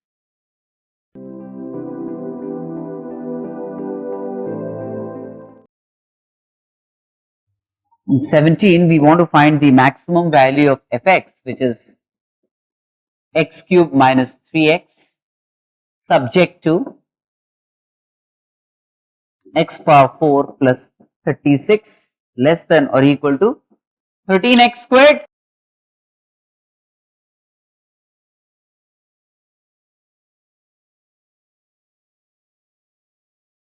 Now, first of all, what does this mean? This means x power 4 minus 13x squared plus 36 less than or equal to 0. X square minus 4 into x square minus 9 less than or equal to 0. That means x squared must be greater than or equal to 4 less than or equal to 9. Right? So which means either x is greater than or equal to 2 less than or equal to 3, or x must be greater than or equal to minus 3 less than or equal to minus 2. Two possibilities, right? X would either belong to this interval, or would belong to this interval. Now, for these as the legal values of x that you can assign to the function fx, what's the greatest value of fx that is produced? What's the greatest value of fx that is produced? Right, that's what is sought, the greatest value of fx. So let me draw the graph of fx first. Fx, realize, has roots 0 plus root 3 and minus root 3, isn't it? The roots of fx are 0 plus root 3 and minus root 3. So roots of fx 0 plus minus root 3. Roots of f dash x. F dash x is 3x squared minus 3. So x equal to plus minus 1 are the roots of f dash x. Two stationary points, plus and minus 1. And fx vanishes at 0 and plus minus root 3. It's a cubic, like I've been drawing the graphs of cubic. Y is fx x cube minus 3x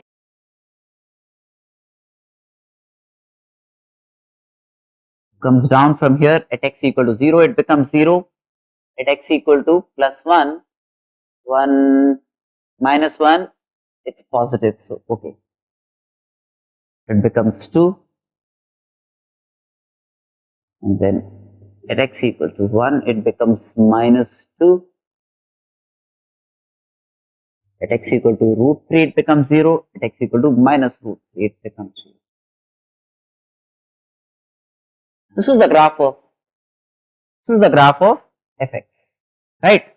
Now 2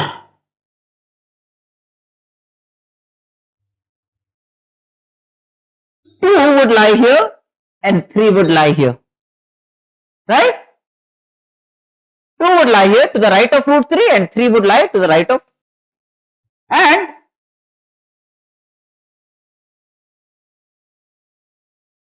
minus 3 would lie here and minus 2 would lie there, right? Isn't it? If I have to talk of the least value of the function, in this interval and in this interval combined, the least value would be f minus 3. The least value would be f minus 3 of the function, as you can see. The least value in this interval combined, this and this interval combined, is going to be f minus 3, provided x belongs to this interval. And at what value of x will it have the greatest value? If I take this interval and this interval, then at what point will it have the greatest value? 3, yeah, you can see at x equal to 3, at x from 2 to 3 it's increasing. So f3 would be the greatest value, right? So 27 minus 9, 18. 18 is the greatest value of the function. f3 is the greatest value of the function. f minus 3 is the smallest value of the function for this set of values of x, for this set of values of x. Yeah.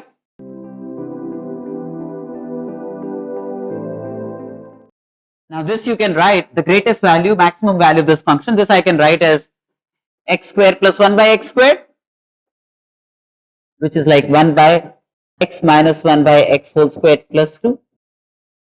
Yes or no? So this is always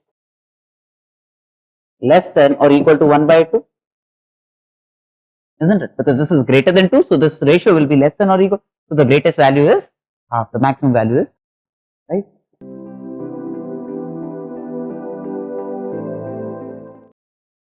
Gx is a real valued differentiable function. G double dash x minus 3, g dash x greater than 3 for x greater than or equal to 0, and g dash 0 is minus 1. We need to check on monotonicity of gx plus x.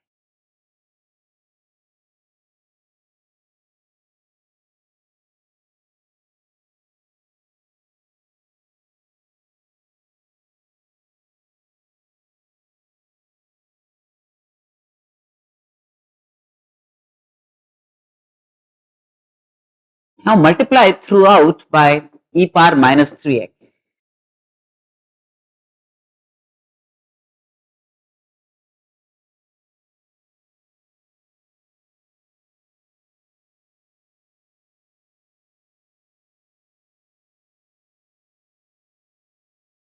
Right? Multiply throughout by e power minus 3x. Do you realize that this is g double dash x into e power minus 3x? This is like ddx of g dash x, right? ddx of g dash x is g double dash x into e power minus 3x plus ddx of e power minus 3x into g dash x. This is greater than 3 e power minus 3x.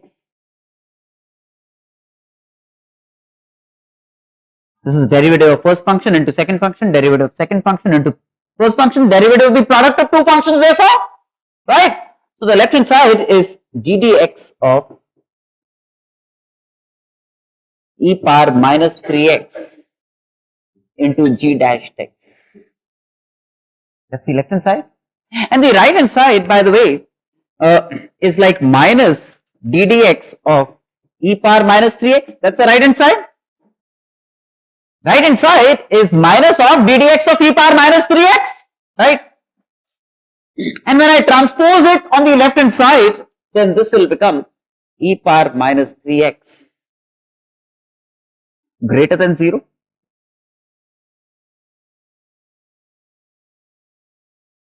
Nahi kya?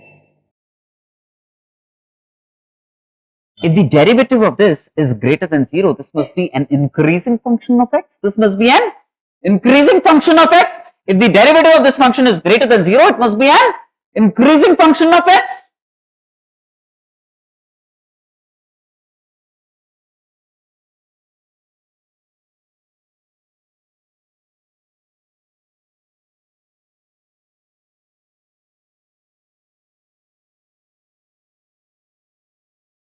Must be an increasing function of x. Let's say this is Lx. Lx must be an increasing function of x because its derivative is greater than 0 for x greater than or equal to 0.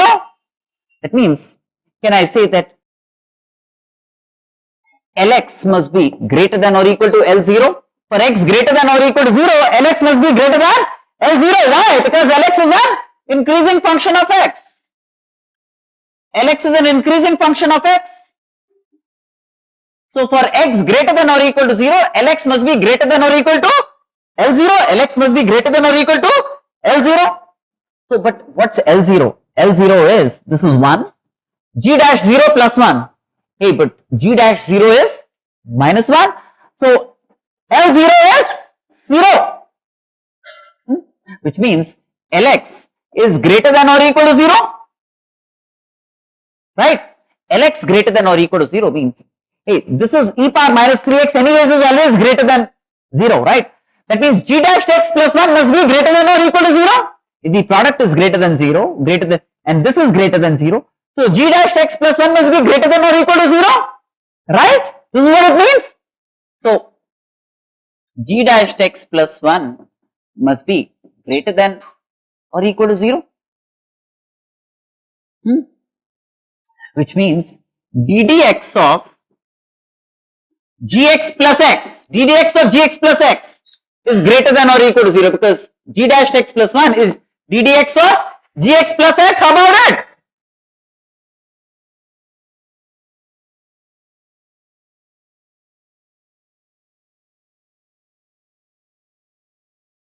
Yes or no? Huh?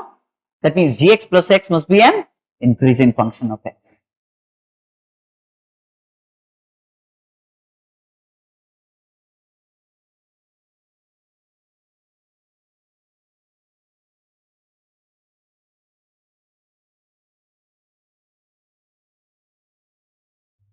Yeah. Okay. Did you understand that Lx greater than or equal to L0? Did you understand? But L0 is 0. That means Lx greater than or equal to 0. Now, in Lx, this is anyways e exponential will always be greater than 0, right? For x greater than or equal to 0, this will always be greater than 0.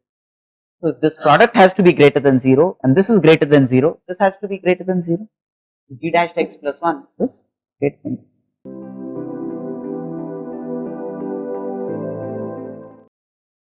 Hey, I want to find the greatest and least values of this function fx.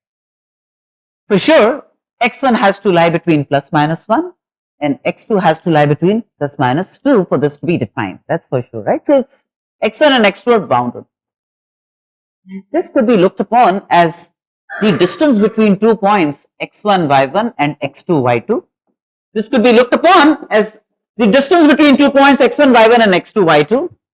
Square of the distance, in fact, so same as the distance, where y1 satisfies root 1 minus x1 squared and y2 satisfies root 4 minus x2 squared. It's the distance between 2 points P and Q, x1 y1, where y1 is root 1 minus x1 squared and y2 is root 4 minus x2 squared, right? That means x1 squared plus y1 squared is 1. That means x1 y1 lies on a circle centered at the origin and radius 1. That means x1 y1 lies on a circle center origin radius 1. x1 y1 lies on a circle centered at the origin and radius equal to 1. And this would mean x2 squared plus y2 squared equal to 4. That means x2 y2 lies on a circle centered at the origin and radius 2, right? Circles centered at the origin and radius 2. So, what we are seeking is x1 y1 is any point on this circle and x2 y2 is any point on this circle, right? And what does this represent? This represents distance of one point from one circle and another point from another circle, right? So, the two circles are like this, having a common center, one of radius 1, the other one of radius 2. P is any point on this circle and Q is any point on this circle. What we are seeking is the smallest and the largest distance between P and Q. Naturally, the shortest distance between P and Q for any P and any Q is this, The shortest distance between any P and any Q is this. So this is 1 unit, as you can see. So smallest PQ is 1 unit, right? And the greatest distance between any P and any Q is going to be what? If I, for example, select a P here and a Q there, a P here and a Q here, which is 3 units. So that means greatest PQ is 3 units. But this is PQ squared. That means the greatest value of this is 9, the smallest value of this is 1. Because this is PQ squared, square of the distance.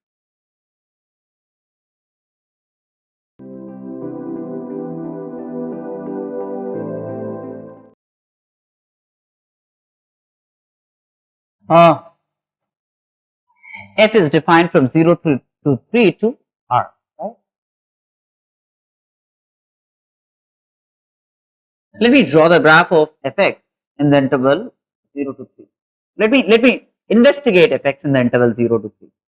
F dash x is 6x squared minus 18x plus 12,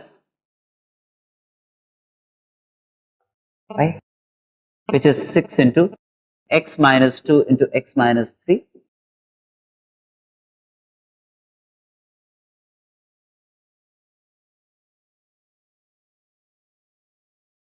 Right? Now x minus 1. X minus 1. Right?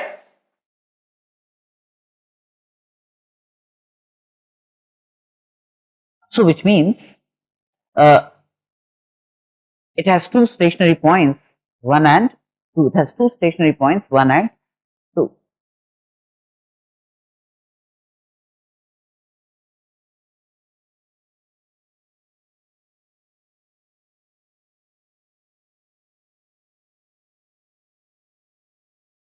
At x equal to 0, it's 6. At x equal to 0, it's 6.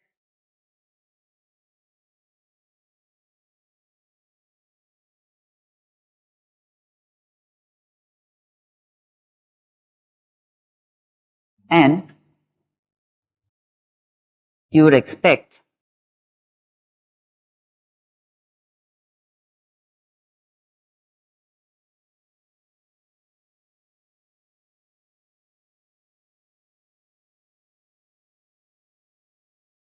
just check on the values of f1 and f2. Tell me the values of f1 and f2 first.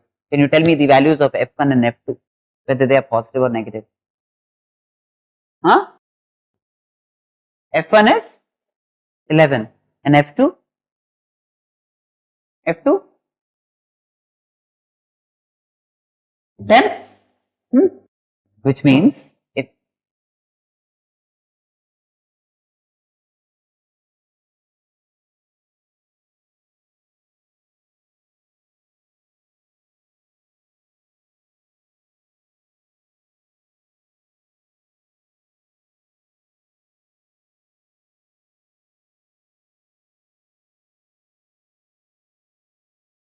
and now f3 is, tell me the value. So this is f1 is, you said 11, f2 is 10.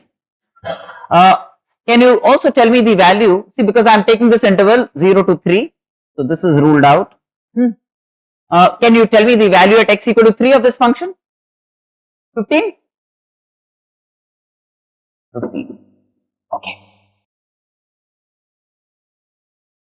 And f0 is 6. F0 is 6.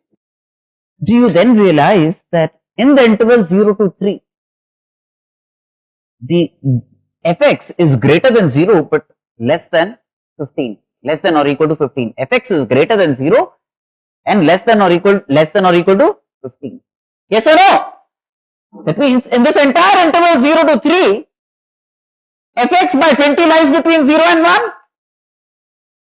In the entire interval 0 to 3, fx is less than 15 or less than or equal to 15. So fx by 20 is always less than 1. And obviously greater than 0 because fx is positive all the time, right? So fx by 20 lies between 0 and 1. So box of this will always be 0. Box of this will always be 0 for any x here, right?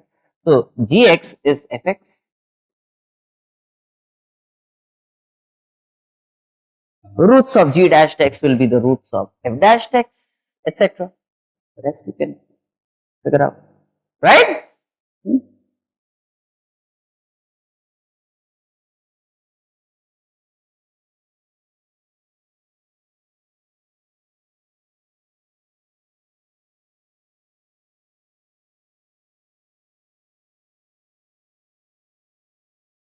ठीक है क्या? Got me now?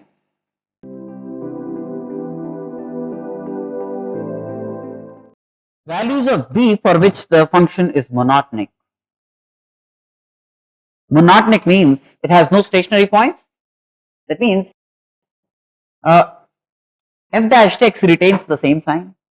At x equal to minus infinity, it's minus infinity. At x equal to plus infinity, it's plus infinity. And it's increasing from minus infinity to plus infinity. That means what we are seeking is f dash x greater than or equal to 0. Greater than or equal to 0. Right? Equal to 0 will not cause it to have a stationary point. It will still be monotonic like we saw for y equal to x cube. At x equal to 0, f dash x was 0, but that did not disturb the monotonicity at x equal to 0. It was still increasing at x equal to 0, right? So f dash x greater than or equal to 0 is what we are seeking, right? For it to be monotonic, f dash x greater than, and why is it greater than 0? Because it starts from minus infinity and builds up to plus infinity anyways. So it can't be monotonically decreasing, it has to be monotonically increasing, right? So we have like a 3x squared plus 2 into b plus 1 into x plus 3 into b minus 1 greater than or equal to 0, which is an upward opening parabola,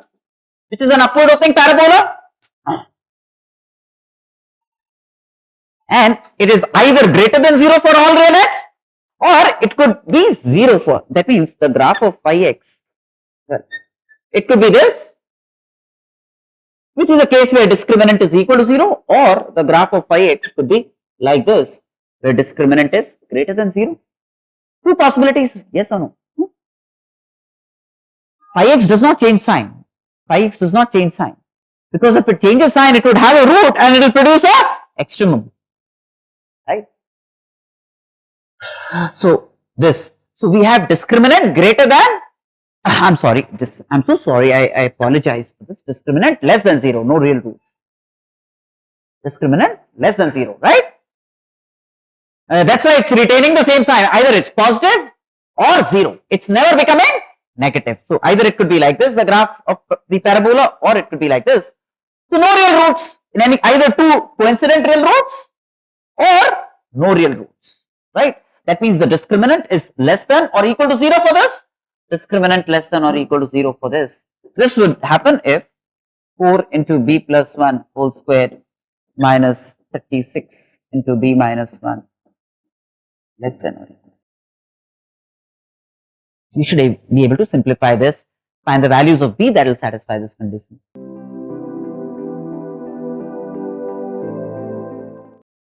Two sides of a triangle have lengths a and b. Let's say this angle is c. If the area of the triangle is the maximum it could be, the area of this triangle is half AB sine C, right? It's going to be maximum when sine C is 1, that means when C is 90 degrees. That's simple. Therefore, the triangle has to be like this. See, and then the length of this median, see, realize that this length is root a square plus b square, and then this length is equal to this length is equal to this length, right? So the length of the median is going to be root a square plus b squared by 2. That's going to be the length of it. Do you realize that? Got me?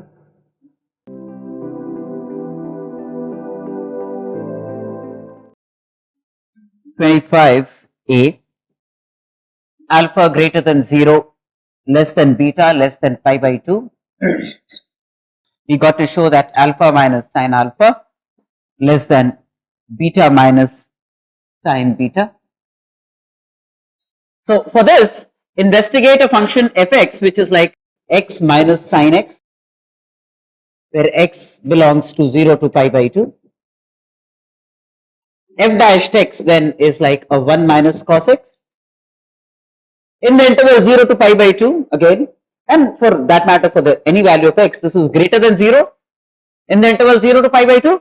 So fx increases in this interval. That means for alpha less than beta, f alpha will be less than f beta if f is an increasing function. If f is an increasing function, this is capital F, an increasing function, this is x equal to alpha, this is x equal to beta.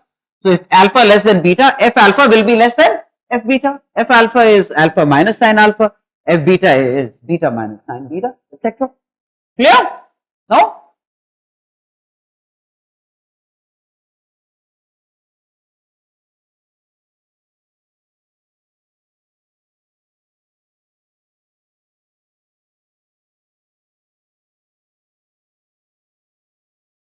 Now one result that I want you to know, it's a very commonly used result.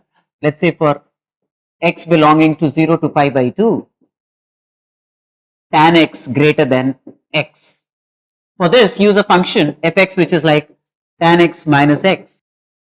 F dash x is sec squared x minus 1 which is greater than 0 for x belonging to 0 to pi by 2, right? That means fx in this interval is an increasing function of x, right? This is x equal to 0.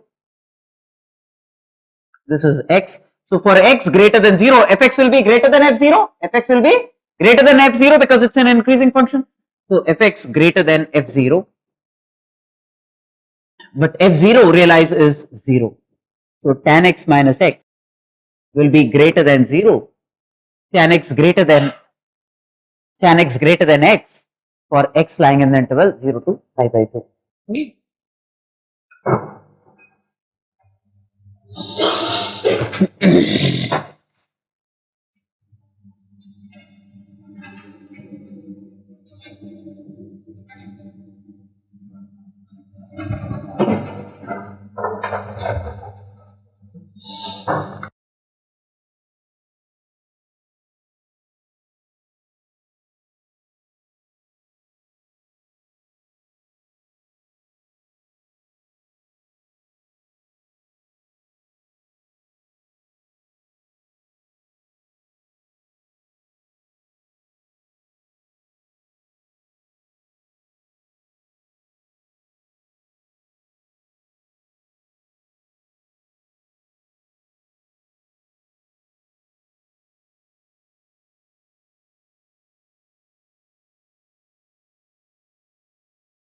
Now for this, x by sin x, construct a function fx which is x by sin x. Construct a function x by sin x. What's f dash x?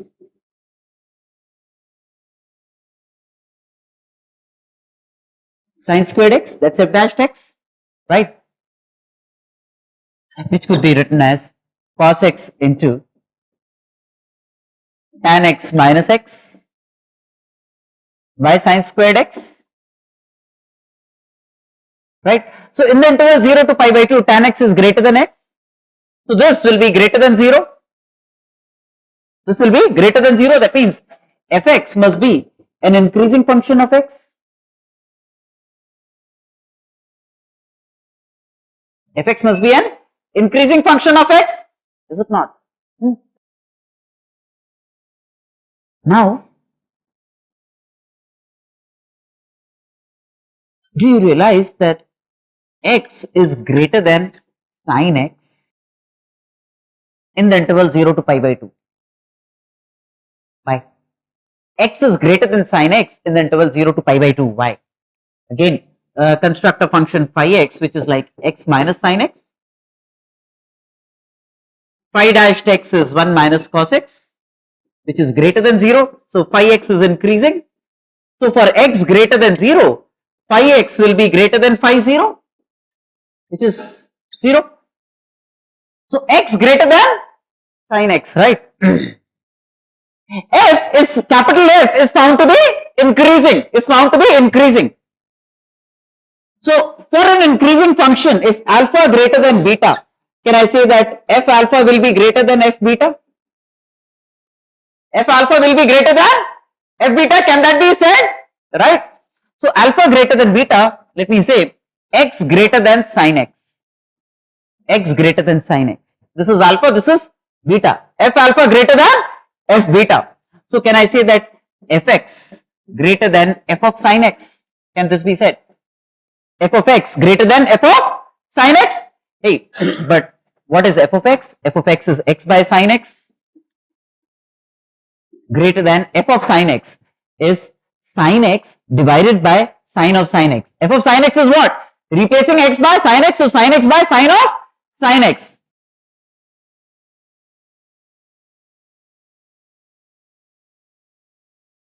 Cross multiply, etc. X of sin x greater than x of sin x greater than sin squared x, right? And then 12 0 to pi by 2.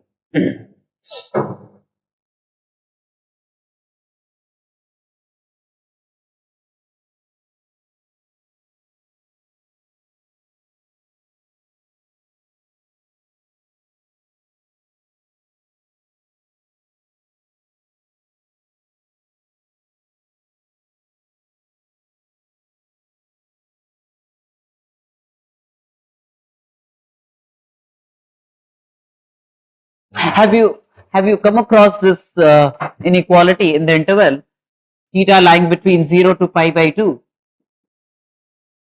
Cos of sin theta greater than sin of cos theta? Cos of sin theta greater than sin of cos theta. Have you encountered this inequality before?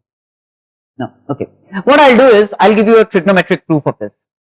And then you construct a function so that you can establish this with the help of monotonicity which I'm discussing.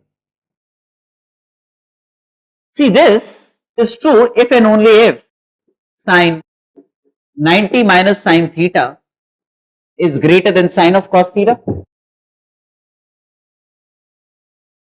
right? Now sin A greater than sin B, that means A must be greater than B. This will be true if and only if pi by 2 minus sin theta is greater than cos theta.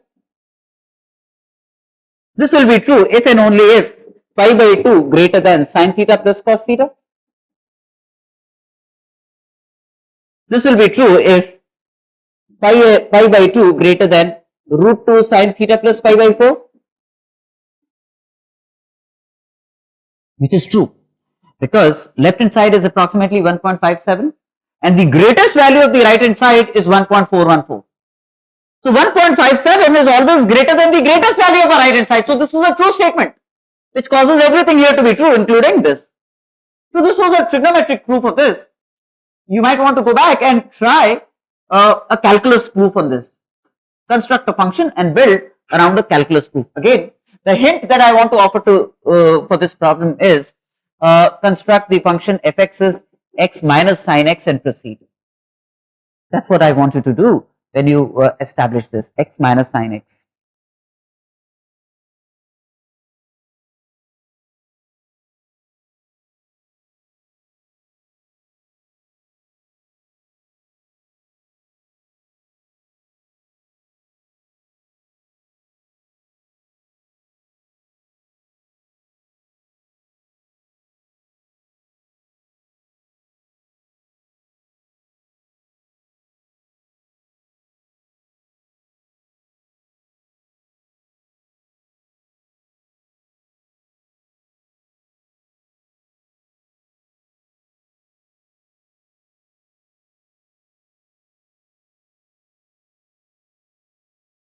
Obviously, the function you want to construct is fx is tan inverse x whole squared plus 2 by root x squared plus 1. Then what you actually have to prove is this is f of e, this right hand side is f of e and the left hand side is f of 1 by e, right? So all that you want to show is f of e greater than f of 1 by e. That's what you want to show, right? So check on the monotonicity of this function. Check on the monotonicity of this function for x greater than 0.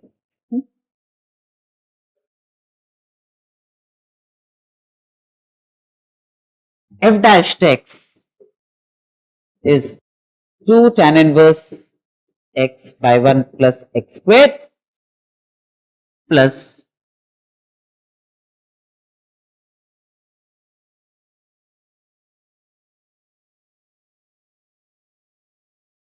right, which is 2 tan inverse x by 1 plus x squared minus 1 by x square plus 1 to power 3 by 2 to power 3 by 2, right? Yes or no? Which I can write as 1 by 1 plus x square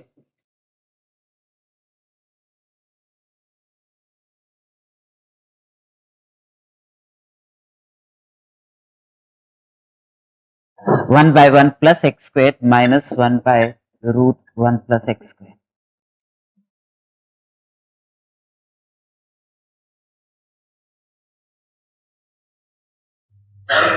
Yes or no? This is always positive. You check on 2 by this. Check on the sign of this. 2 tan inverse x minus root 1 plus 1 root 1 by 1 plus x squared.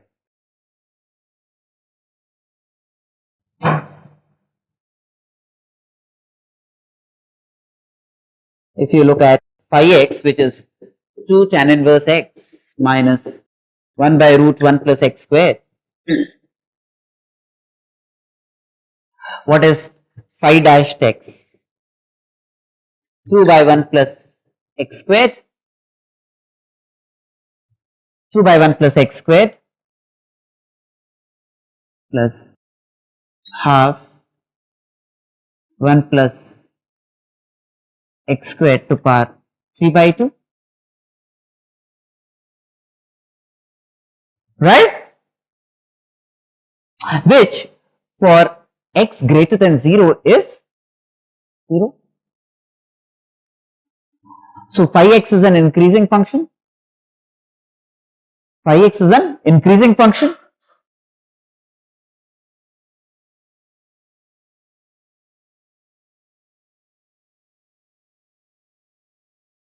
Have I made a mistake? There has to be a 2x here.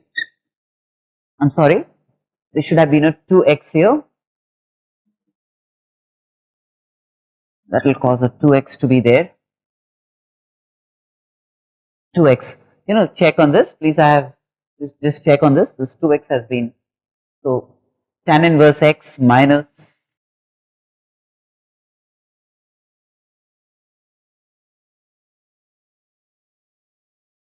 that's why there was nothing conclusive coming out of this. So this 2 comes out.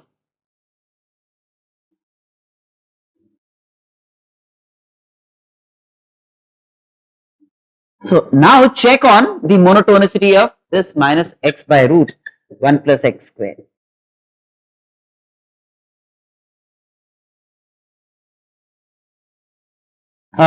Differentiate this and show that phi dashed x is greater than 0. Can you do that? Differentiate this, show that phi dashed x is greater than 0. Very quickly.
Got it? Phi dash x greater than 0. That means phi x is an increasing function.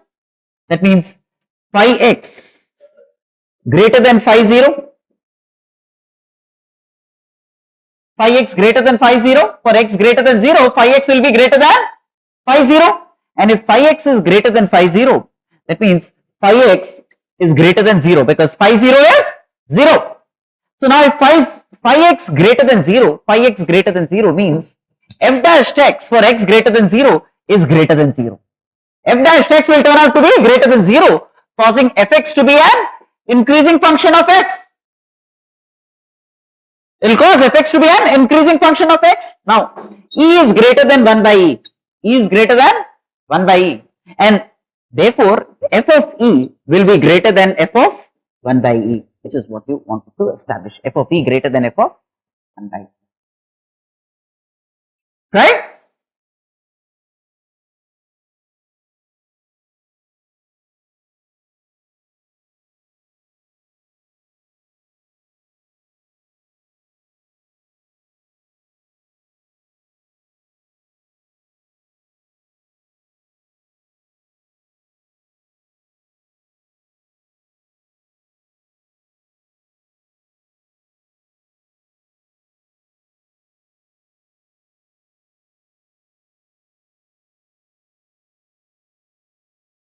Ln 1 plus x less than x for x greater than 0.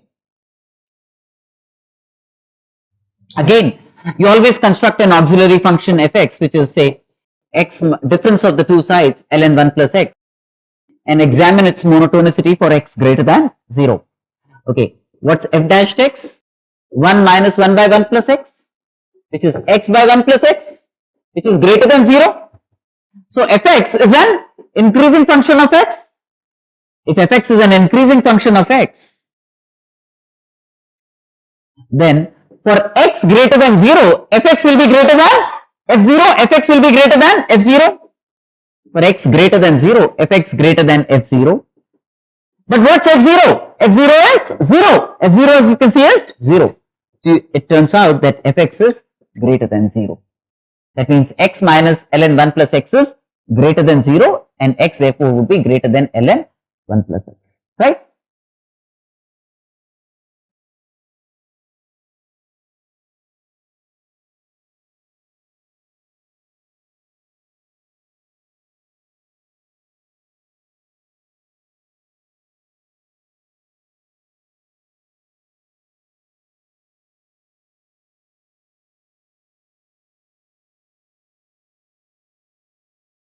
One more thing, for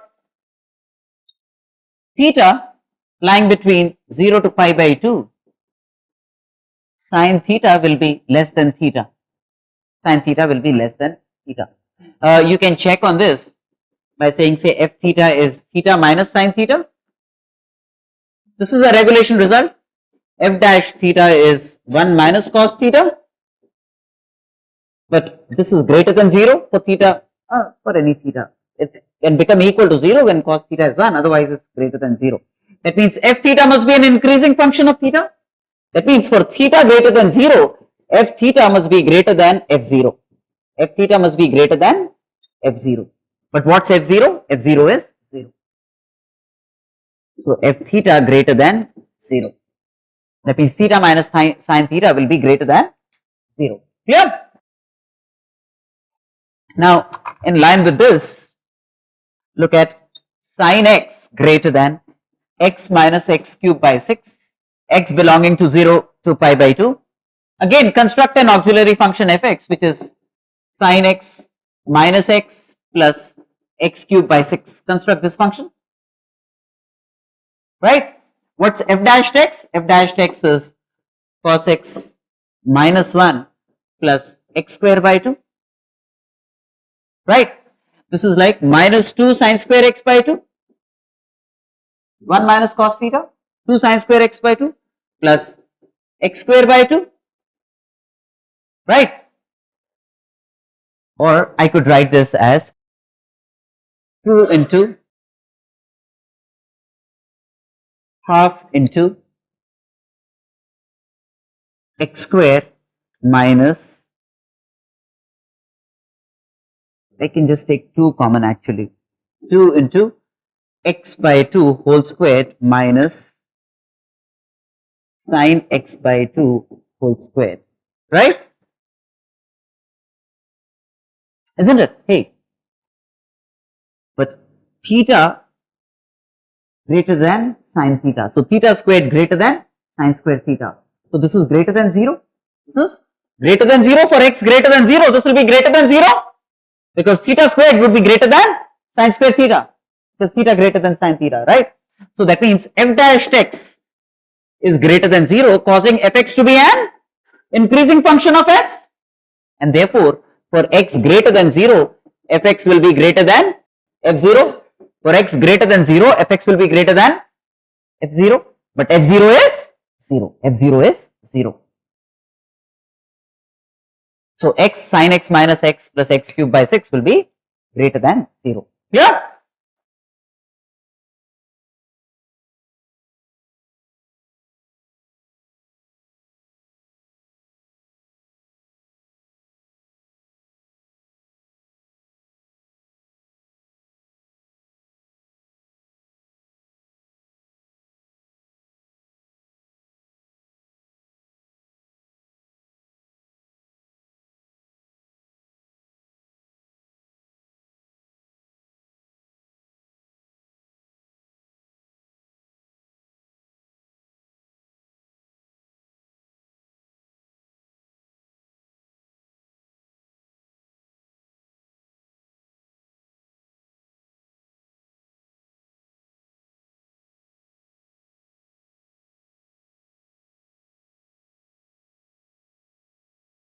A, B, C lie in the interval 0 to pi.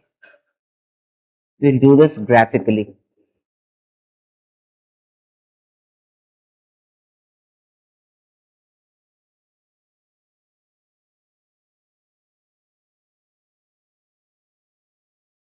This is 0, pi. This is the graph of y equal to sin x. This is the graph of y equal to sin x in the interval 0 to pi. Alright. A, B, C would all lie from 0 to pi, right?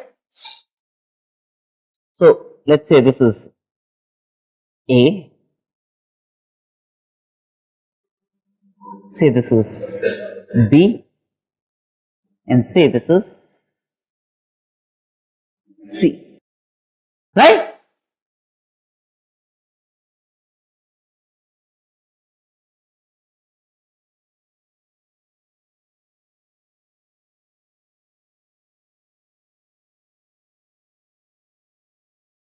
Constituting a triangle PQR, constituting a triangle PQR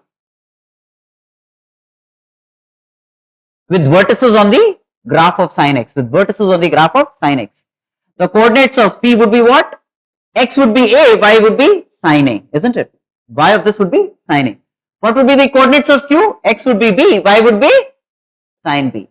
Coordinates of R would be X equal to C, Y would be sin C. These would be the coordinates of PQR, right? These would be the coordinates of PQR. Now, what would be the centroid of the triangle? The centroid of the triangle is somewhere here, right? The x coordinate of the centroid would be a plus b plus c by 3, yes or no? This is the centroid G of the triangle, right? The centroid G of the triangle, the x coordinate of the centroid would be a plus b plus c by 3. The y coordinate of the centroid would be sin a plus sin b plus sin c by 3, y1 plus y2 plus y3 by 3, yes or no? Right? X of G, G is the centroid. The x coordinate of the centroid is a plus b plus c by 3. The y coordinate of the centroid is sin a y1 plus y2 plus y3 by 3. Right? So this is the y of G. This is the y of G. Right? This length. But say this point is S. This point is S. This point is S. Do you realize that the y coordinate of S would be what? This length, which will be sin of a plus b plus c by 3. this length would be sine of a plus b plus c by 3, sine of x, which is this. Yes or no? So this has y equal to sine of a plus b plus c by 3, right?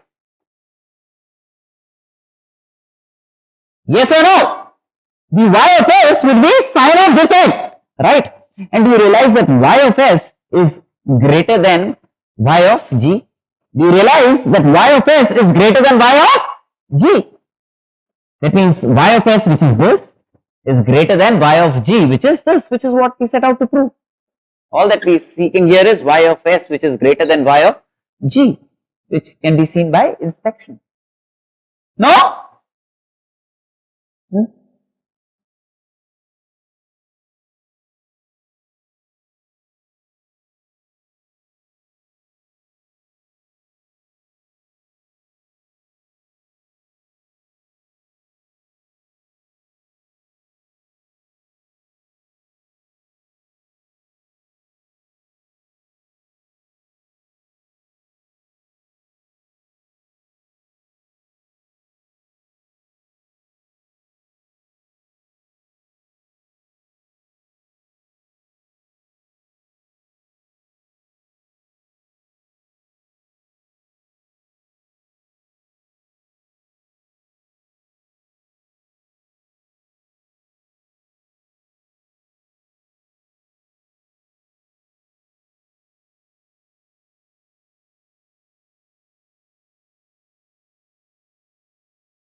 Same concept, same idea. The graph of y is e power x is this, isn't it? This is the graph of y equal to e power x. Think about a x which is x1 and think about a x which is x2.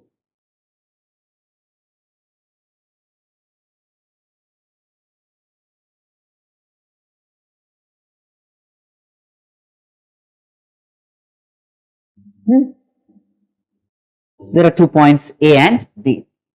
The coordinates of A are what? X is x1 and y would be e power x1.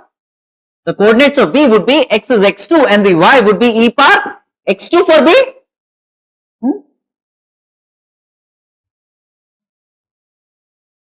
No.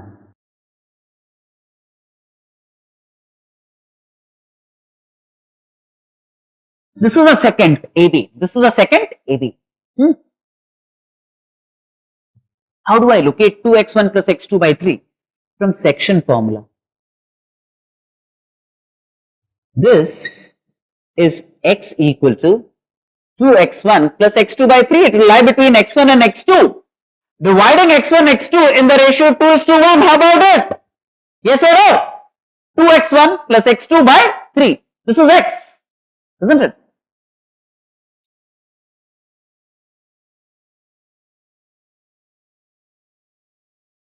And this point is P. On the graph e power x, P. So, what are the coordinates of P? The coordinates of P would be this x, comma, e power x. E power x means 2x1 plus x2 by 3. These are the coordinates of this point P on the graph of the function, right? And right above this, just to give you an accentuated view, this is AB. The second AB, this is the second AB. P was this and Q was this. Q was this, right? Very clearly y of q will be greater than y of p, y of q will be greater than y of p. And do you realize that if this is to this is 1 is to 2, then this is q, aq is to qb will also be 1 is to 2, right? So what would be y of q? Y of q would be y of b, which is e power x2 into 1 plus 2 e power x1 by 2 plus 1 section formula, 1 into y of b plus 2 into y of a divided by 1 plus 2, that will be y of q. And y of p is e power 2x1 plus x2 by 3. Y of p is e power this x.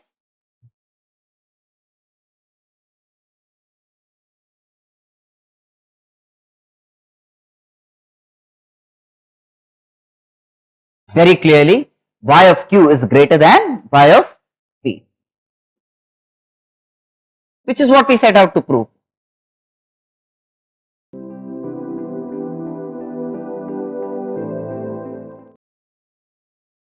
This must be a damn thing.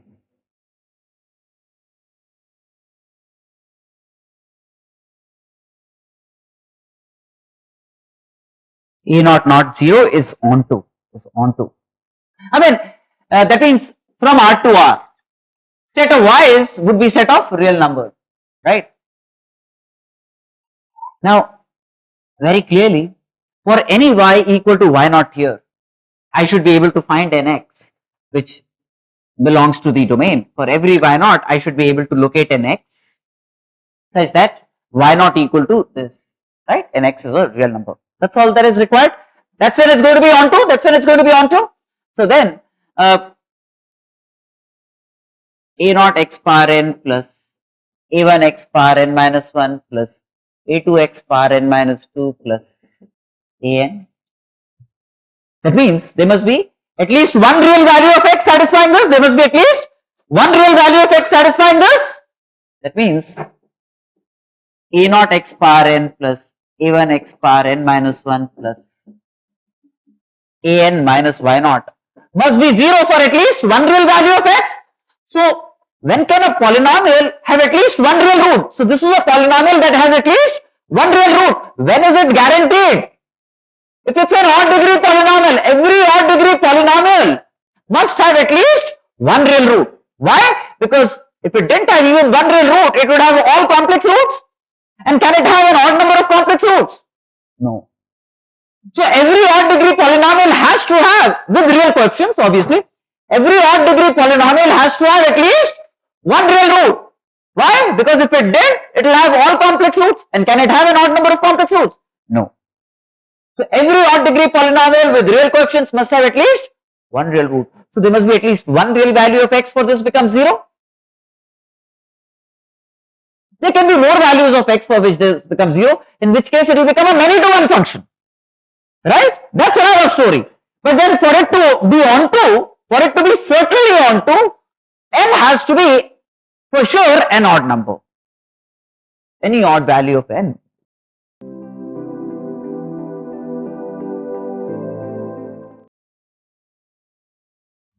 Obviously, if nothing is given, we'll assume that the function is R to R. That means y's are the set of real numbers. For every y, we should be able to obtain its pre-image x belonging to the set of real numbers. That's when it would be looked upon as being onto, right? So let me take any real y from this set. I should get real values of x. Okay. So we have like a y minus 1 into x squared plus 4y minus 2 into x plus 3y minus c equal to 0, which is a quadratic in x. Cross multiply and consolidate terms. And for real values of x, the discriminant here must be greater than or equal to 0. Discriminant must be greater than or equal to 0.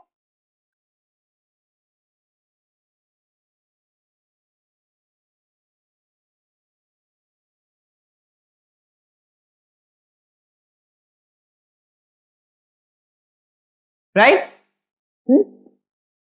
Which means this is like 4 will get cancelled. 2y minus 1 whole squared minus 4 into y minus 1 into 3y minus c greater than or equal to 0. Which means 4 minus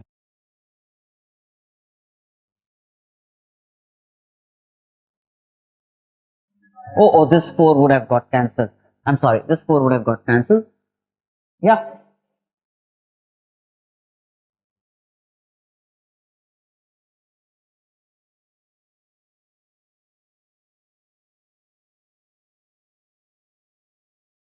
Oh, there is a 3c.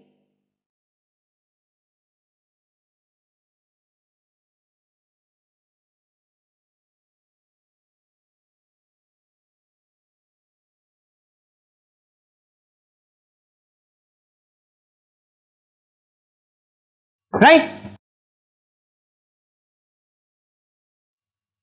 c into 3y minus 1, right?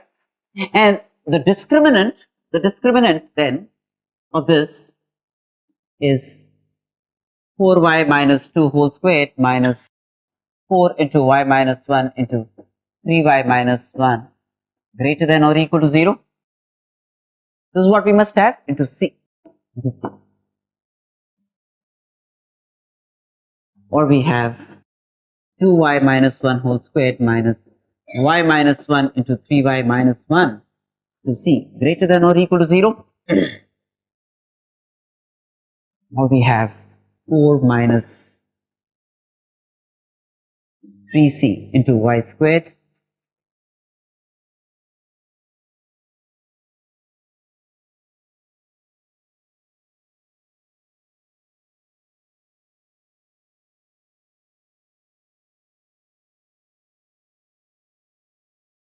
minus 3y minus 4y 3c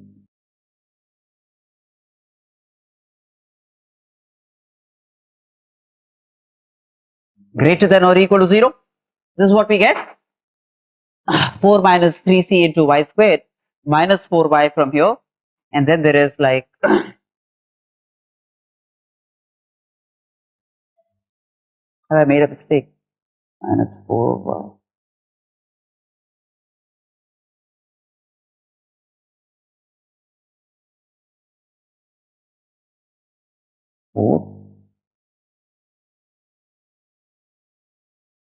4c. Yeah. 1 minus c greater than or equal to 0, right?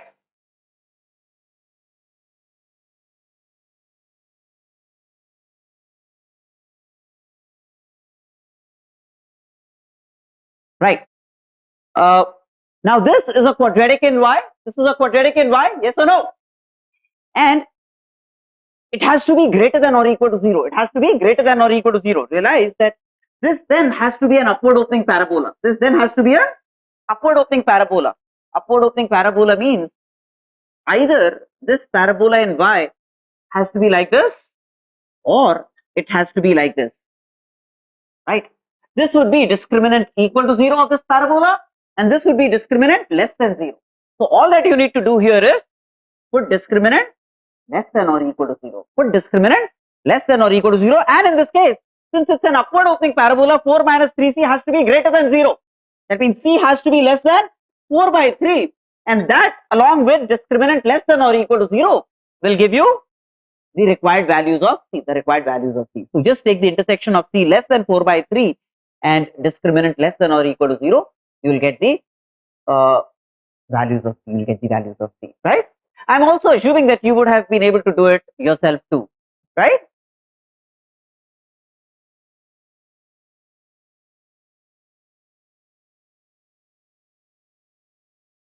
Which of the following is not true?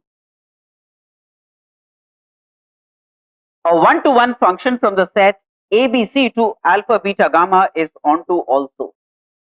Yes, it's a true statement.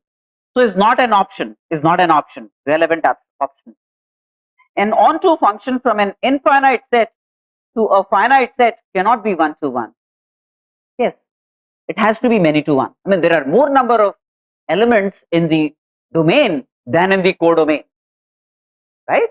So they would have to be at least 2 elements in the domain that would be mapped to the same element in the codomain. So it has to be many to one, it cannot be one to one. So this is a true statement and therefore not an option.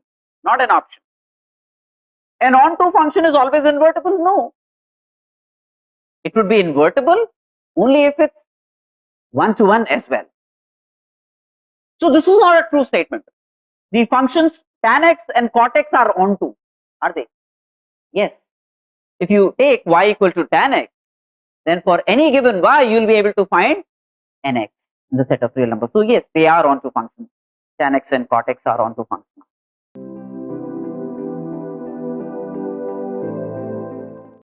Right. Problem number 29. F of x plus y by 8, comma, x minus y by 8 is x comma y. X into y is x into y. We want to be able to find the value of f m comma n plus f n comma m. Now this realizes, let's say this is x plus y by 8 is a and x minus y by 8 is b. F of x plus y by 8, let's say, is a and x minus y by 8 is some b. Now, do you realize that x is actually a plus b by 2? X is a plus b by 2. X is a plus b by 2. And y is a minus b into 4. Y would be this minus this, which would be y by 4 into 4. So a minus b into 4. You know what I'm saying? So which is like half of a squared, or rather 2 times a squared minus b squared, f of a comma b. So f of b comma a would be 2 times b squared minus a squared. So f of a comma b plus f of b comma a must be 0, right?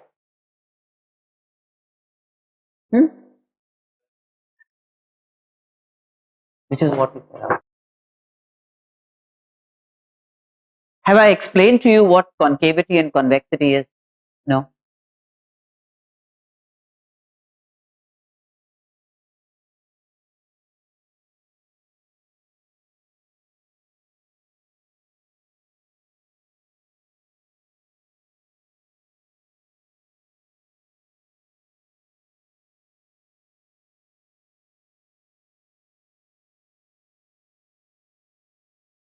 Now, in an interval x equal to a to x equal to b, the graph is said to be concave if the tangent at any point is below the graph. If the tangent at any point P between A and B is below the graph, that means the graph is above the tangent. The graph is above the tangent. That's when we say that it is concave. It is concave.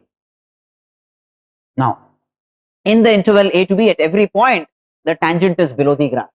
You can very readily see what's happening to the tangent.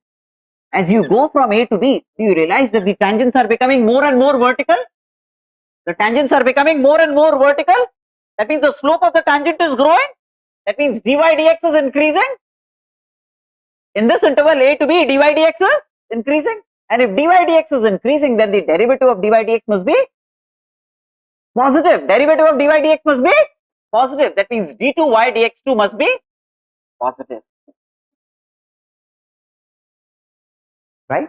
Because dy dx is increasing, its derivative must be positive. So in an interval where the function is concave, the second derivative must be positive. In fact, do you realize that a case of local minimum, this is a case of local minimum at x equal to x1, and around x equal to x1 there is concavity. Around x equal to x1 there is concavity, and that's why in the neighborhood of x equal to x1, including x equal to x1, d2y dx2 must be positive, right? Because of the concavity, at x1 and in and around x1 on either side, right? So concavity is guaranteed by d2y dx2 being greater than 0.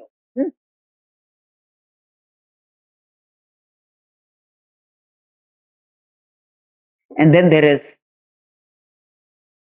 this shape of the curve in the interval A to B, which is like convex. And the tangent at every point is above the graph. The tangent at every point P is above the graph. And in a situation of this kind,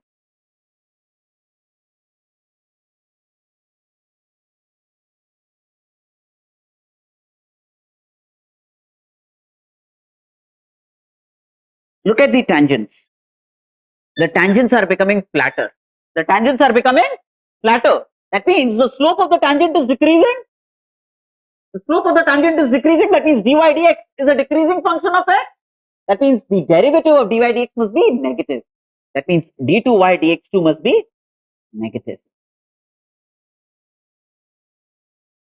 So convexity is guaranteed by d2y dx2 being negative, whereas concavity is guaranteed by d2y dx2 being positive.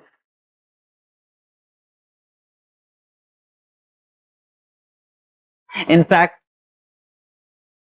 a case of local maximum, this is a local maximum at x equal to x1, and do you see that in and around x equal to x1 there is convexity, that means in and around x1 including x1, at x1 d2y dx2 must be negative. d2y dx2 is negative at x1 as well as points in and around x1.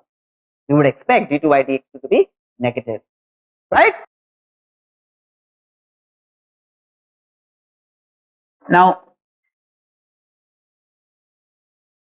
let's say if we have a differentiable function that has a local maximum followed by a local minimum or vice versa. Let's say it has a local maximum at x equal to a, and then it dips, and then it witnesses a local minimum.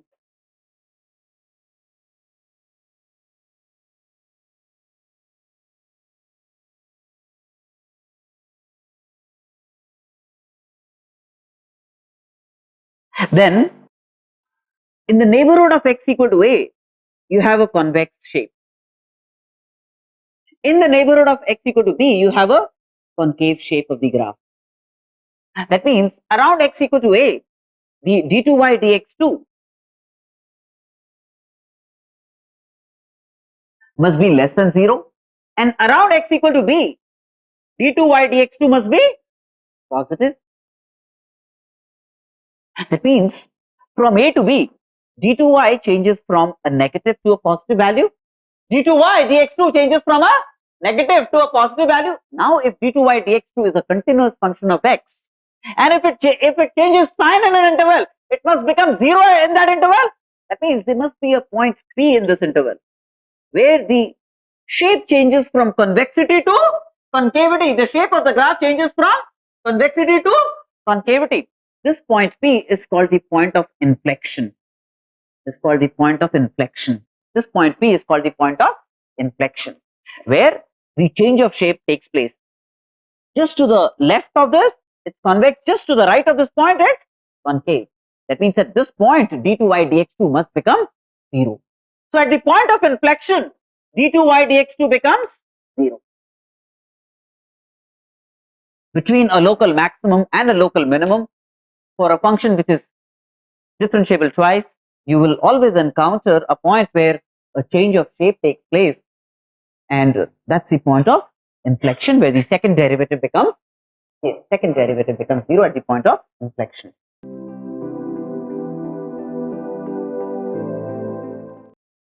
So we need to find the set of values of lambda for which the graph of this function is concave upward. That means f double dash x must be greater than 0. F double dash x must be greater than 0. F double dash x is 3x squared minus 2 x squared 6, so minus 4 lambda x 4 into lambda minus 6 greater than 0. Right? When you differentiate twice, this is what happens. Minus 4 lambda x minus 4 into lambda minus 6 greater than 0. That means discriminant of this must be less than 0. Discriminant of this must be, it's an upward opening parabola, positive for all x, that means has no real roots. That means the discriminant of this must be less than 0. Discriminant less than 0 means 16 lambda squared 48 into lambda minus 6 less than 0.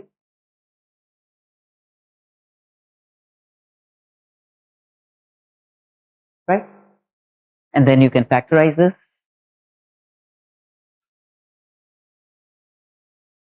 Three into lambda minus 6, etc. Less than 0. Clear? Lambda plus 6 into lambda minus 3 less than 0. right? So lambda would lie between 3 and 6. Lambda would lie between 3 and 6.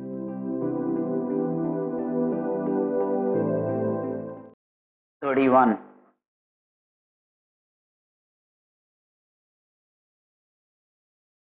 S be the set of all triangles and R plus be the set of all positive real numbers. Set of all triangles. Delta 1, delta 2, delta 3, all possible triangles. And we have positive real numbers. And there is a function f from the set of triangles to the set of positive real numbers such that if there is a delta here, f will act on delta. Whenever f acts on delta, it gives me a real number which would be the area of the triangle, which would belong to this set, Now, for sure, you could have had two different triangles, delta and delta prime, having the same area. So for sure, it's a many to one function. It's not injective. It's a many to one function because two or more triangles in general would have the same area, right? It's a many to one function. And for every area A, can you not find a triangle having that area? Can you not find a triangle having that area? So the function is surjective for the, right? For an area A, you can always find a triangle whose area is A. So there is a pre-image for every A. For every A, there is a pre-image. So the function is onto, but is not injective.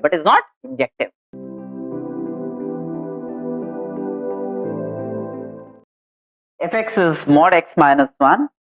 F acts only on positive real numbers.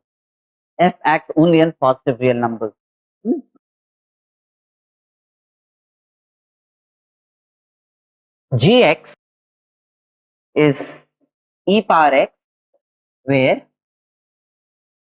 the domain of G is -1 to infinity and the codomain is R.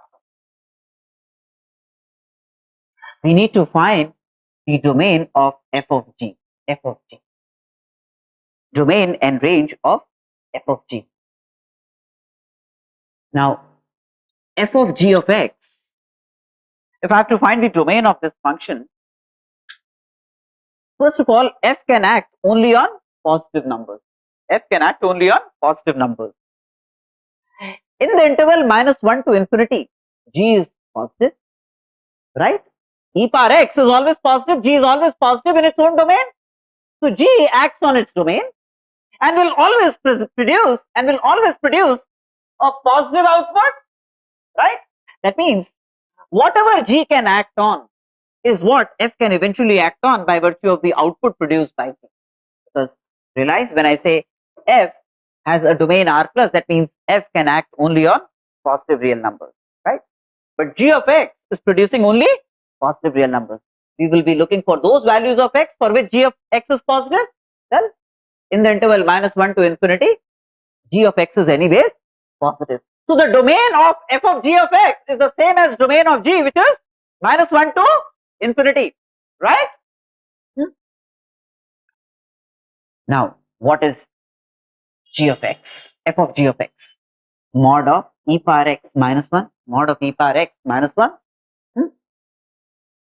We will have, let's draw the graph of this, but only in the domain -1 to infinity, Hey, e power x, the graph of e power x is like this. This is 1. The graph of e power x minus 1 would be shifted down by 1 unit.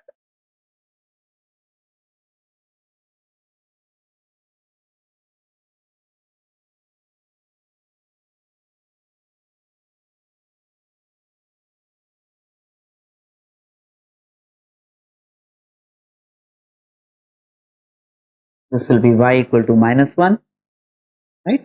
Because as x tends to minus infinity, y would tend to -1. As x tends to minus infinity, y would tend to -1, as you can see. So this is the graph of e power x minus 1, And now if I have to draw the graph of mod of e power x minus 1, then mod of e power x minus 1 is like forgetting all about this and reflecting it about the x-axis. This would be the graph of y equal to mod of e power x minus 1. But the only part of the graph that is relevant is the one which is the domain of f of gx, which is identical with the domain of g, which is minus 1 to infinity. So from minus 1 to infinity, that's the portion which is relevant. So this is the graph of f of gx. This is the graph of f of gx in its own domain minus 1 to infinity. Well, what's the range of this? What's the range of this? 0 to plus infinity is the range. The smallest value is 0 and the largest value is plus infinity. So the range of this is 0 to infinity. 0 to infinity is the range of this, isn't it? Got me?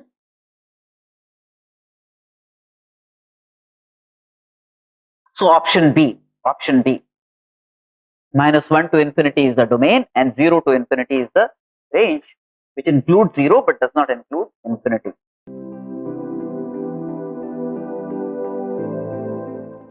Range of the function fx, which is log this, etc.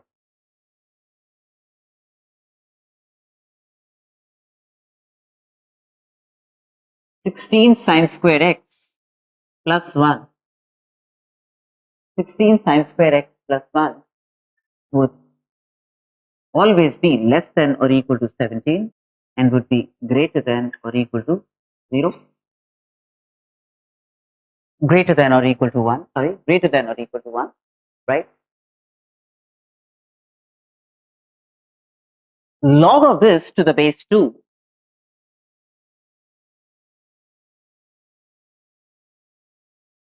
will be less than or equal to log 17 to the base 2 will be greater than or equal to 0, right? 2 minus this. Let me first multiply throughout with a minus sign. So minus greater than or equal to this, minus 1 greater than or equal to this, or we have taken 0. So 0 greater than or equal to minus this, greater than or equal to minus log 17 to the base 2. Multiplying throughout with a minus sign, the direction of the inequalities will change. Then adding 2 everywhere,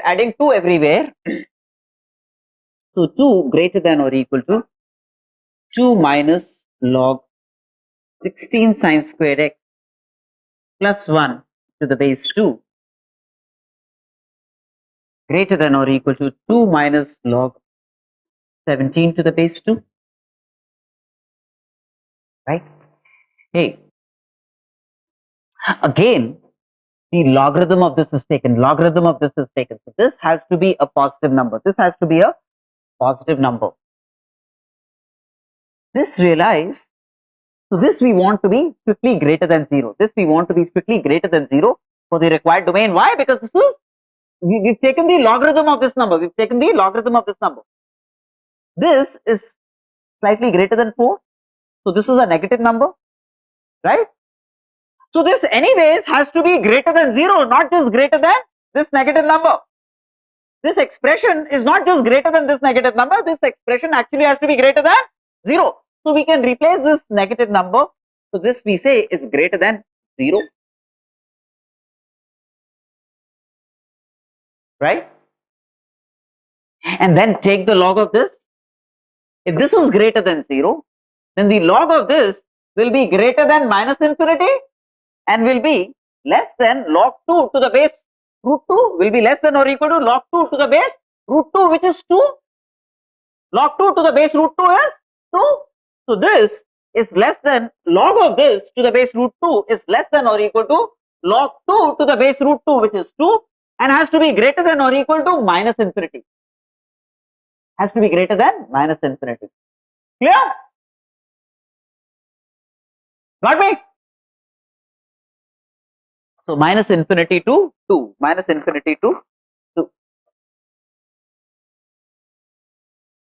That's the range.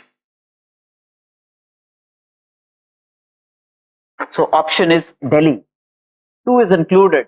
It could assume a value equal to 2. 2 is included in the description.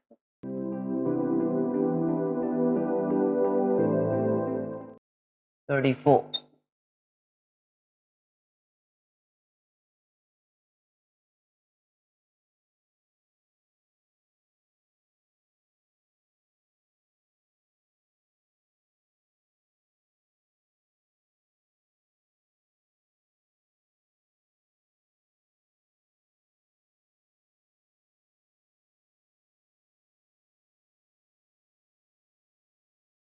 Okay. First of all, this has to be greater than 0 because the log of this is taken. This has to be greater than 0. That means this has to be greater than 1. Yes or no? This log of this has to be greater than 1. That means this has to be greater than 2002, right? That means log x to the base 2001 has to be greater than 2002, right? So x has to be greater than 2001 to the power 2002,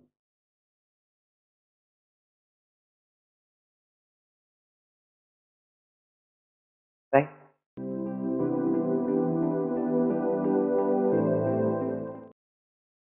Fx is not a constant function. We want to be able to find the value of f1. Put x equal to y equal to 1 on both sides, right? Put x equal to y equal to 1. So you get f1 whole square equals 3f1 minus 2, or f1 minus 2 into f1 minus 1 is 0. So either f1 is 1 or f1 is 2. Two possibilities, either f1 is 1 or f1 is 2. It's a function, it can't have both these values, right? At x equal to 1, either it will be this or it will be this, it can't be both of them. So we will obviously have to reject one of them. So let's see what happens if we take f1 equal to 1. Let's say what happens when we take f1 equal to 1. Come back to this mother equation. In this equation, put y equal to 1. Put y equal to 1 in this equation. So you get f of x into f1, f1 is 1, equals f of x plus f1, f1 is 1, plus fx plus fx, so 2fx minus 2, right? So this gives me fx equal to 1. That means it's giving me fx to be a constant function. It gives me fx to be a constant function, but fx is given to be not a constant function. So f1 can't be 1. This case is ruled out. F1 therefore must be 2. F1 must be 2. Because this gives me fx equal to constant, which is not true.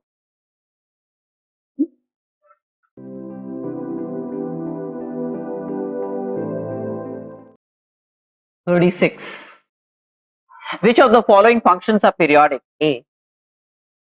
Signum of e power minus x. Is it periodic? Huh? Huh? It's periodic. Why? Because? Huh? Constant function. Signum of e power minus x will be plus 1 because e power minus x is always greater than 0. It's always greater than 0. So this is always 1. So signum of e power minus x is a constant function. Every constant function is periodic but has no fundamental period. Every constant function is periodic but has no fundamental period. It's periodic, all right. Right? B. Fx is 1 when x is rational and is 0 when x is irrational. When x is irrational. Fx is 1 when x is rational and is 0 when x is irrational. Is it periodic?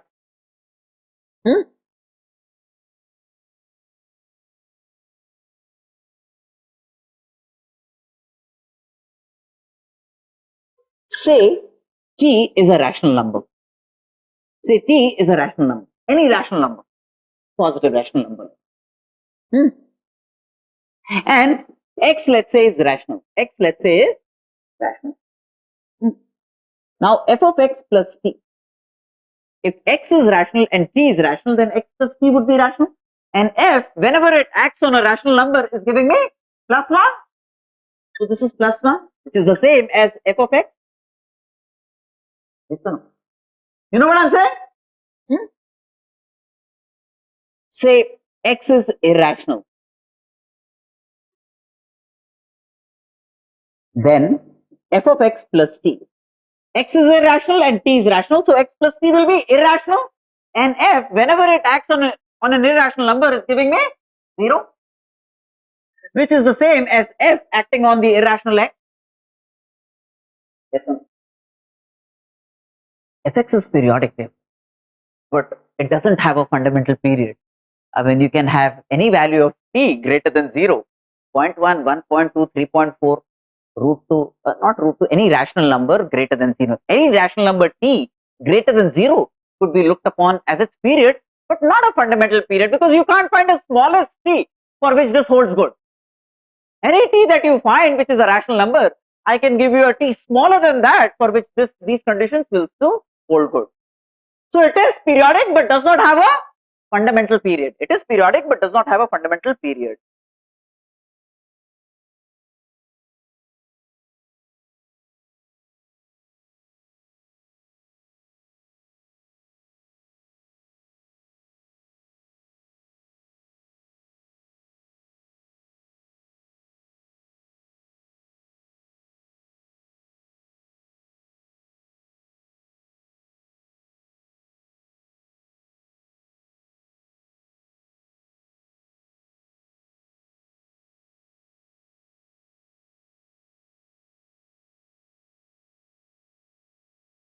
For mod cosec x,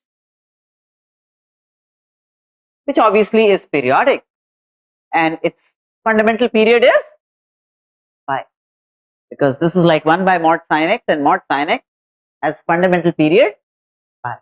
Fundamental period pi. This of course is periodic. Now realize that fractional part of x is x minus box x. So box x could always be written as x minus fractional part of x. Now look at the next d.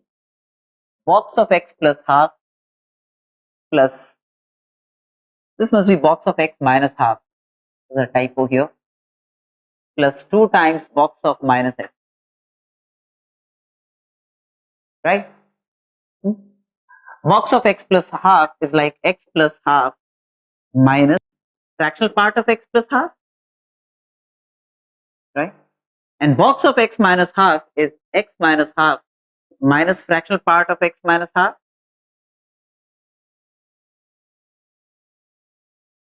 Box of minus x is minus x minus fractional part of minus x.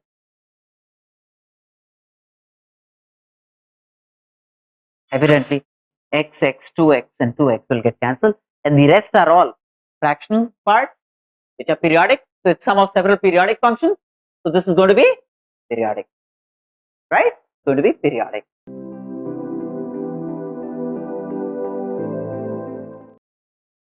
Let's draw the graph of fx, ln x by x. Like we saw a little while ago, as x tends to 0 from the greater than 0 side, this tends to minus infinity, this tends to 1 by x would tend to plus infinity. So ln x by x would tend to minus infinity, right? And as x tends to infinity, ln x by x tends to 0, right? And we also saw that ln x by x has a maximum at x equal to e, has a maximum at x equal to 4. And the only root that it has is at x equal to 1 it becomes 0, at x equal to 1 it becomes 0. So you would expect the graph of ln x by x to be something like this. Minus infinity, at x equal to 1 it becomes 0, it goes up to x equal to e where it assumes a maximum value, and then as x tends to infinity it tends to 0.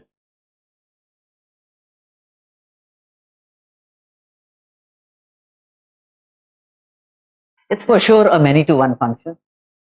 For sure a many to one function. And all the questions, all the options in the question could be addressed with the help of this. Obviously, at x equal to e, it has a horizontal tangent, right? Cut the x-axis at only one point, yes, at x equal to 1. Is many to 1 for sure. Fx has a vertical tangent. Well, in the sense, this does become a vertical tangent, but very, very far away from the origin. So strictly, we don't call this a vertical tangent. We would look upon this down the line. I'm going to tell you what an asymptote is. So the y-axis would be what we would refer to as an asymptote, not really a vertical tangent in the strictest sense of the word, right? So A, B, and C are appropriate options. A, B, and C are appropriate options.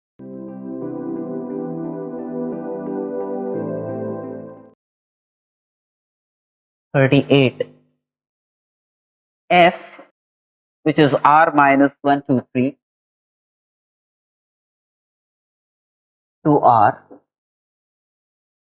is a function fx defined by 1 by x minus 1, that's 2 by x minus 2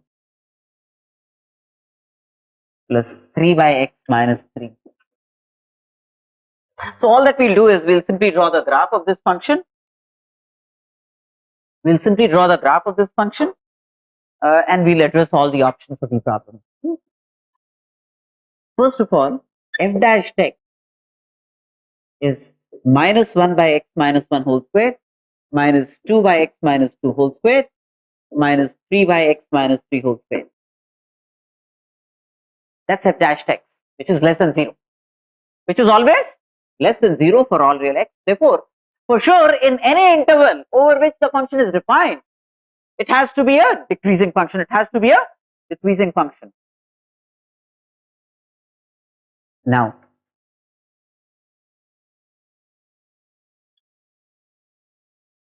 this is the line x equal to 1. This is the line x equal to 2. This is the line x equal to 3.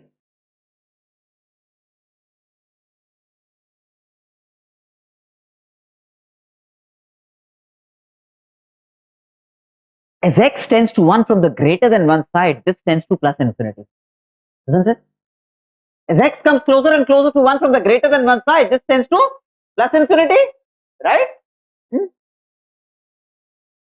And when x tends to 2, so and these around x equal to 1 would be finite numbers, so they will be like non-entities because this is very large. Their existence is inconsequential. As x tends to 2 from the less than 2 side, this tends to minus infinity. Yes or no? As x tends to 2 from the less than 2 side, this tends to minus infinity. That means to the immediate left of 2, it's very large. To the immediate right of 1, it's very large. To the immediate left of 2, it's large but negative. To the immediate right of 1, it's large and positive, right? So to the immediate right of 1, it's like very large, and then it has to decrease negative. There is no stationary point of this function. There is no stationary point of this function. Again, when x is slightly to the right of 2, this is very large and positive, right? So to the immediate right of 2, it's very large and positive. When x is slightly less than 3, this is large and negative. To the left of 3, it's large and negative, right? When x is slightly greater than 3, it's large. And when x tends to infinity, they tend to 0, right? So when x is to the right of 3, it's very large and positive. When x tends to infinity, it tends to 0. Yes. Now, when x is slightly to the left of 1, this is minus infinity. And as x tends to minus infinity, this tends to 0, right? When x is coming closer and closer to 1 from the less than 1 side, this would be minus infinity. And these would be finite and small compared to this very large number. So when x tends to 1 from the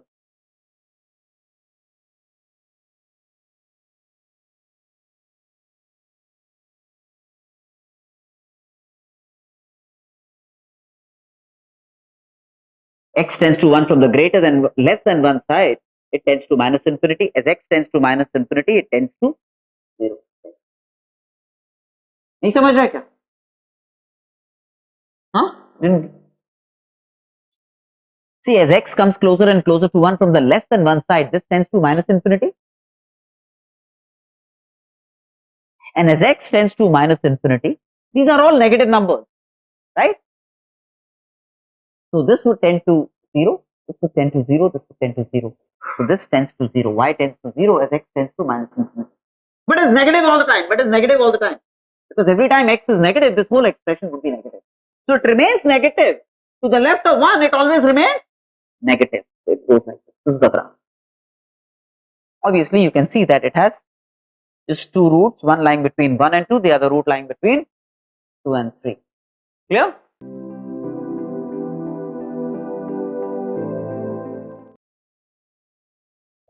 Right. Now, when x is slightly to the right of 0, when x is slightly to the right of 0, do you realize that this is slightly greater than minus 3? So box of this will be minus 3. So this becomes sine minus 3, identically becomes sine minus 3 divided by this is identically minus 3 to the right of 3, right? The right of 0, sorry, to the right of x equal to 0. This is what it is. So then we have like box of sine 3 by 3 as the right hand limit at x equal to 0. Now 3 is less than pi, is less than pi. So this is like almost in the second quadrant in which sine is positive. So this lies between 0 and 1. So this whole ratio lies between 0 and 1. Box of this will be 0. So the right hand limit at x equal to 0 is 0.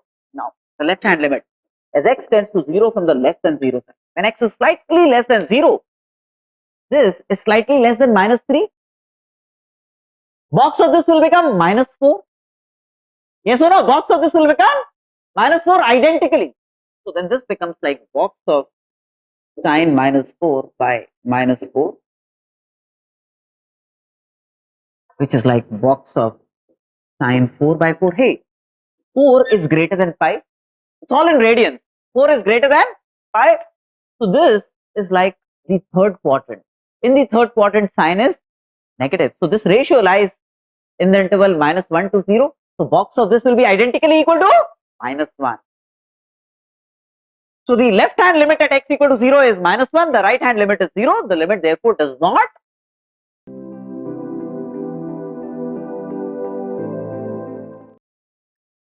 This limit is 1. Now, this you can bring here, x cube. As x tends to 0, this exists. So now this limit must exist. As x tends to 0, this must exist. So which means limit bx minus sine x by x cube as x tends to 0 must exist. Right? Now the numerator tends to 0, denominator tends to 0, so I can apply L'Hopital's rule, right? That means this must be equal to b minus cos x by 3x squared, right? As x tends to 0, this limit would exist.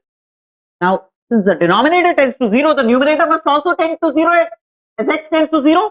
Therefore, b must be 1, b must be 1, b must be 1, because the denominator must also tend to 0 if the numerator must tend to 0 since the denominator is tending to 0. Otherwise, the limit will not exist.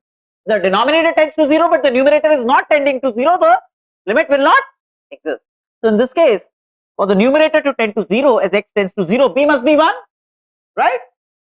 Isn't it? So, now b is 1, and then I can again differentiate minus sine x by 6x as x tends to 0, or sine x by 6x. So that makes it 1 by 6. That makes it 1 by 6. So this b must be 1 and this must be 1 by 6. Right? So then if this is 1 by 6, limit x tends to 0, 1 by root a plus x is 1 by 6, or root a must be 6. See, as x tends to 0, this tends to 1 by root a. So 1 by root a must be 6. So a must be 36. A must be 36, b must be 1. A must be 36 and b must be 1. Simple, right?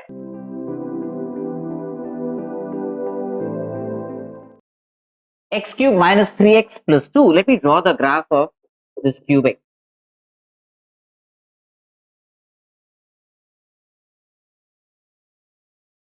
Phi dashed x, 3 into x squared minus 1. So x equal to plus minus 1 are the two stationary points. X equal to plus minus 1 are the two stationary points.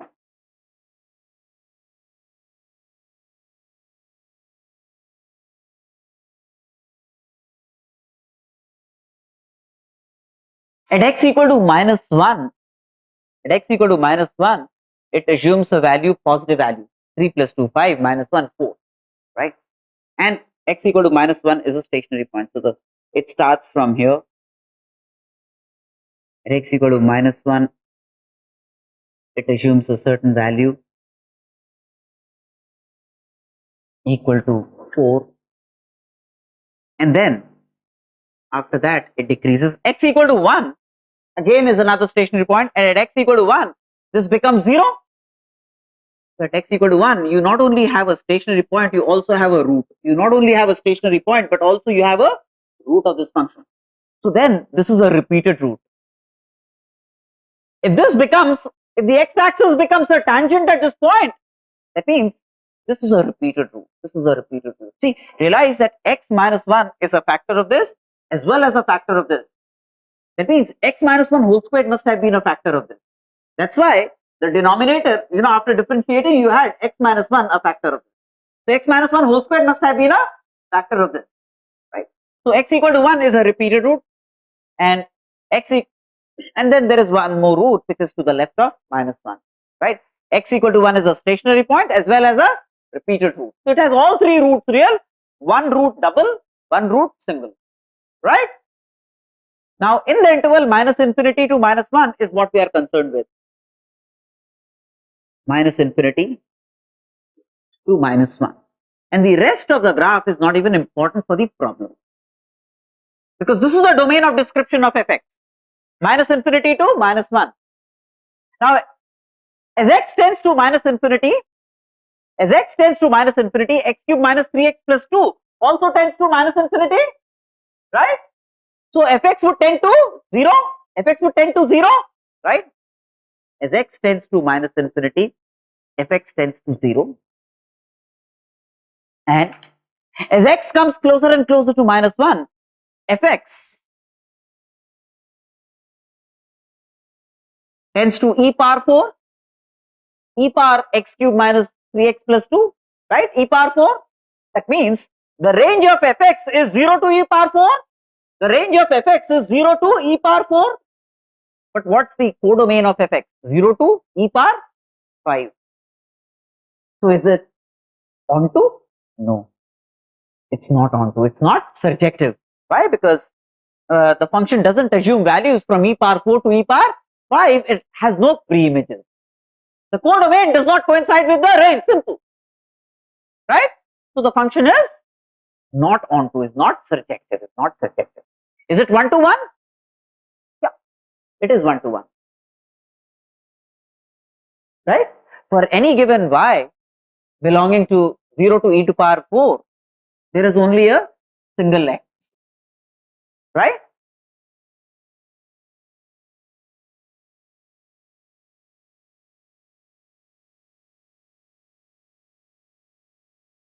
One to one, but not onto. So D, option D.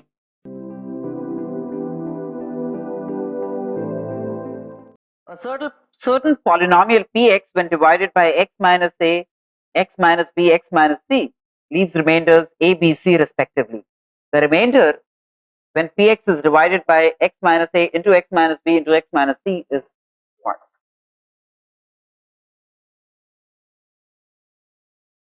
Now, when remainder theorem, when px is divided by x minus a, the remainder of this division is p of a. Recall this? This is what I taught to you when I was teaching you binomial theorem. Right?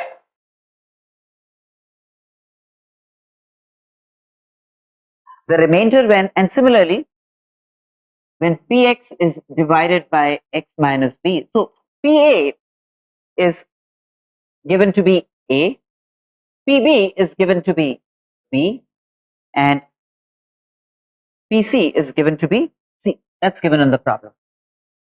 That's given in the problem, right?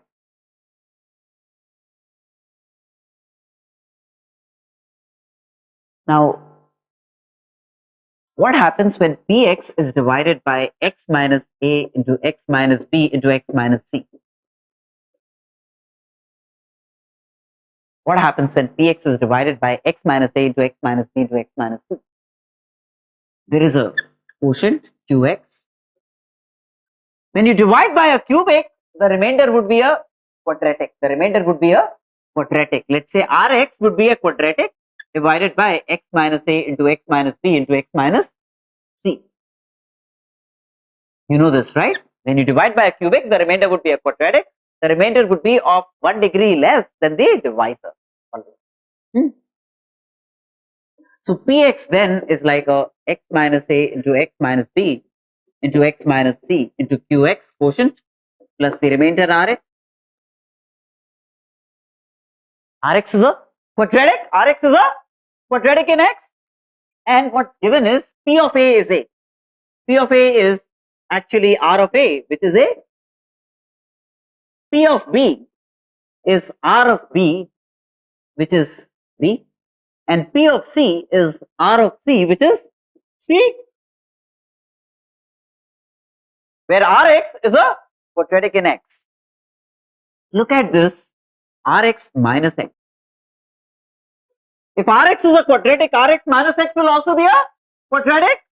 Call it L of x, which is a quadratic in x. Rx minus x is a quadratic in x. Yes or no? So then L of A is going to be R of A minus A, which is 0. L of B will be R of B minus B, which is 0. And L of C, which is R of C minus C, which is 0. That means this quadratic seems to be having 3 roots, A, B and C, 3 distinct real roots, A, B and C. But a quadratic cannot have more than 2 roots. If it does have more than 2 roots, then every conceivable value of x will be its root. That means it must be identically equal to 0. If a polynomial of degree n has more than n roots, then it must have infinity of roots. It must be identically 0 for all x. So this is a quadratic in x and it seems to be having 3 roots. That's possible that it only when this is identically equal to 0. That means Rx minus x is identically equal to 0. That means Rx must be identically equal to x. Rx must be identically equal to x. Right?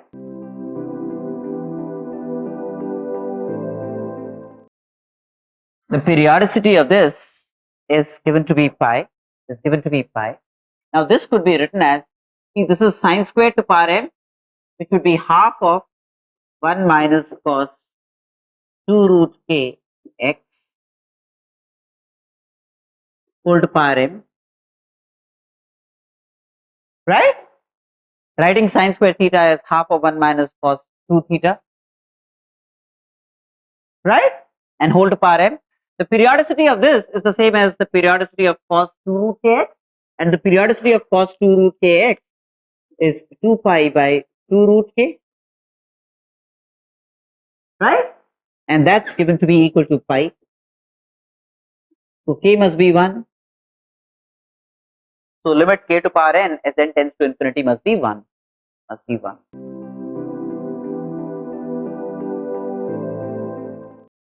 F 1 by 4 to power n is sine e power n into e power minus n squared plus n squared by n squared plus 1. And we want to be able to find the value of f0.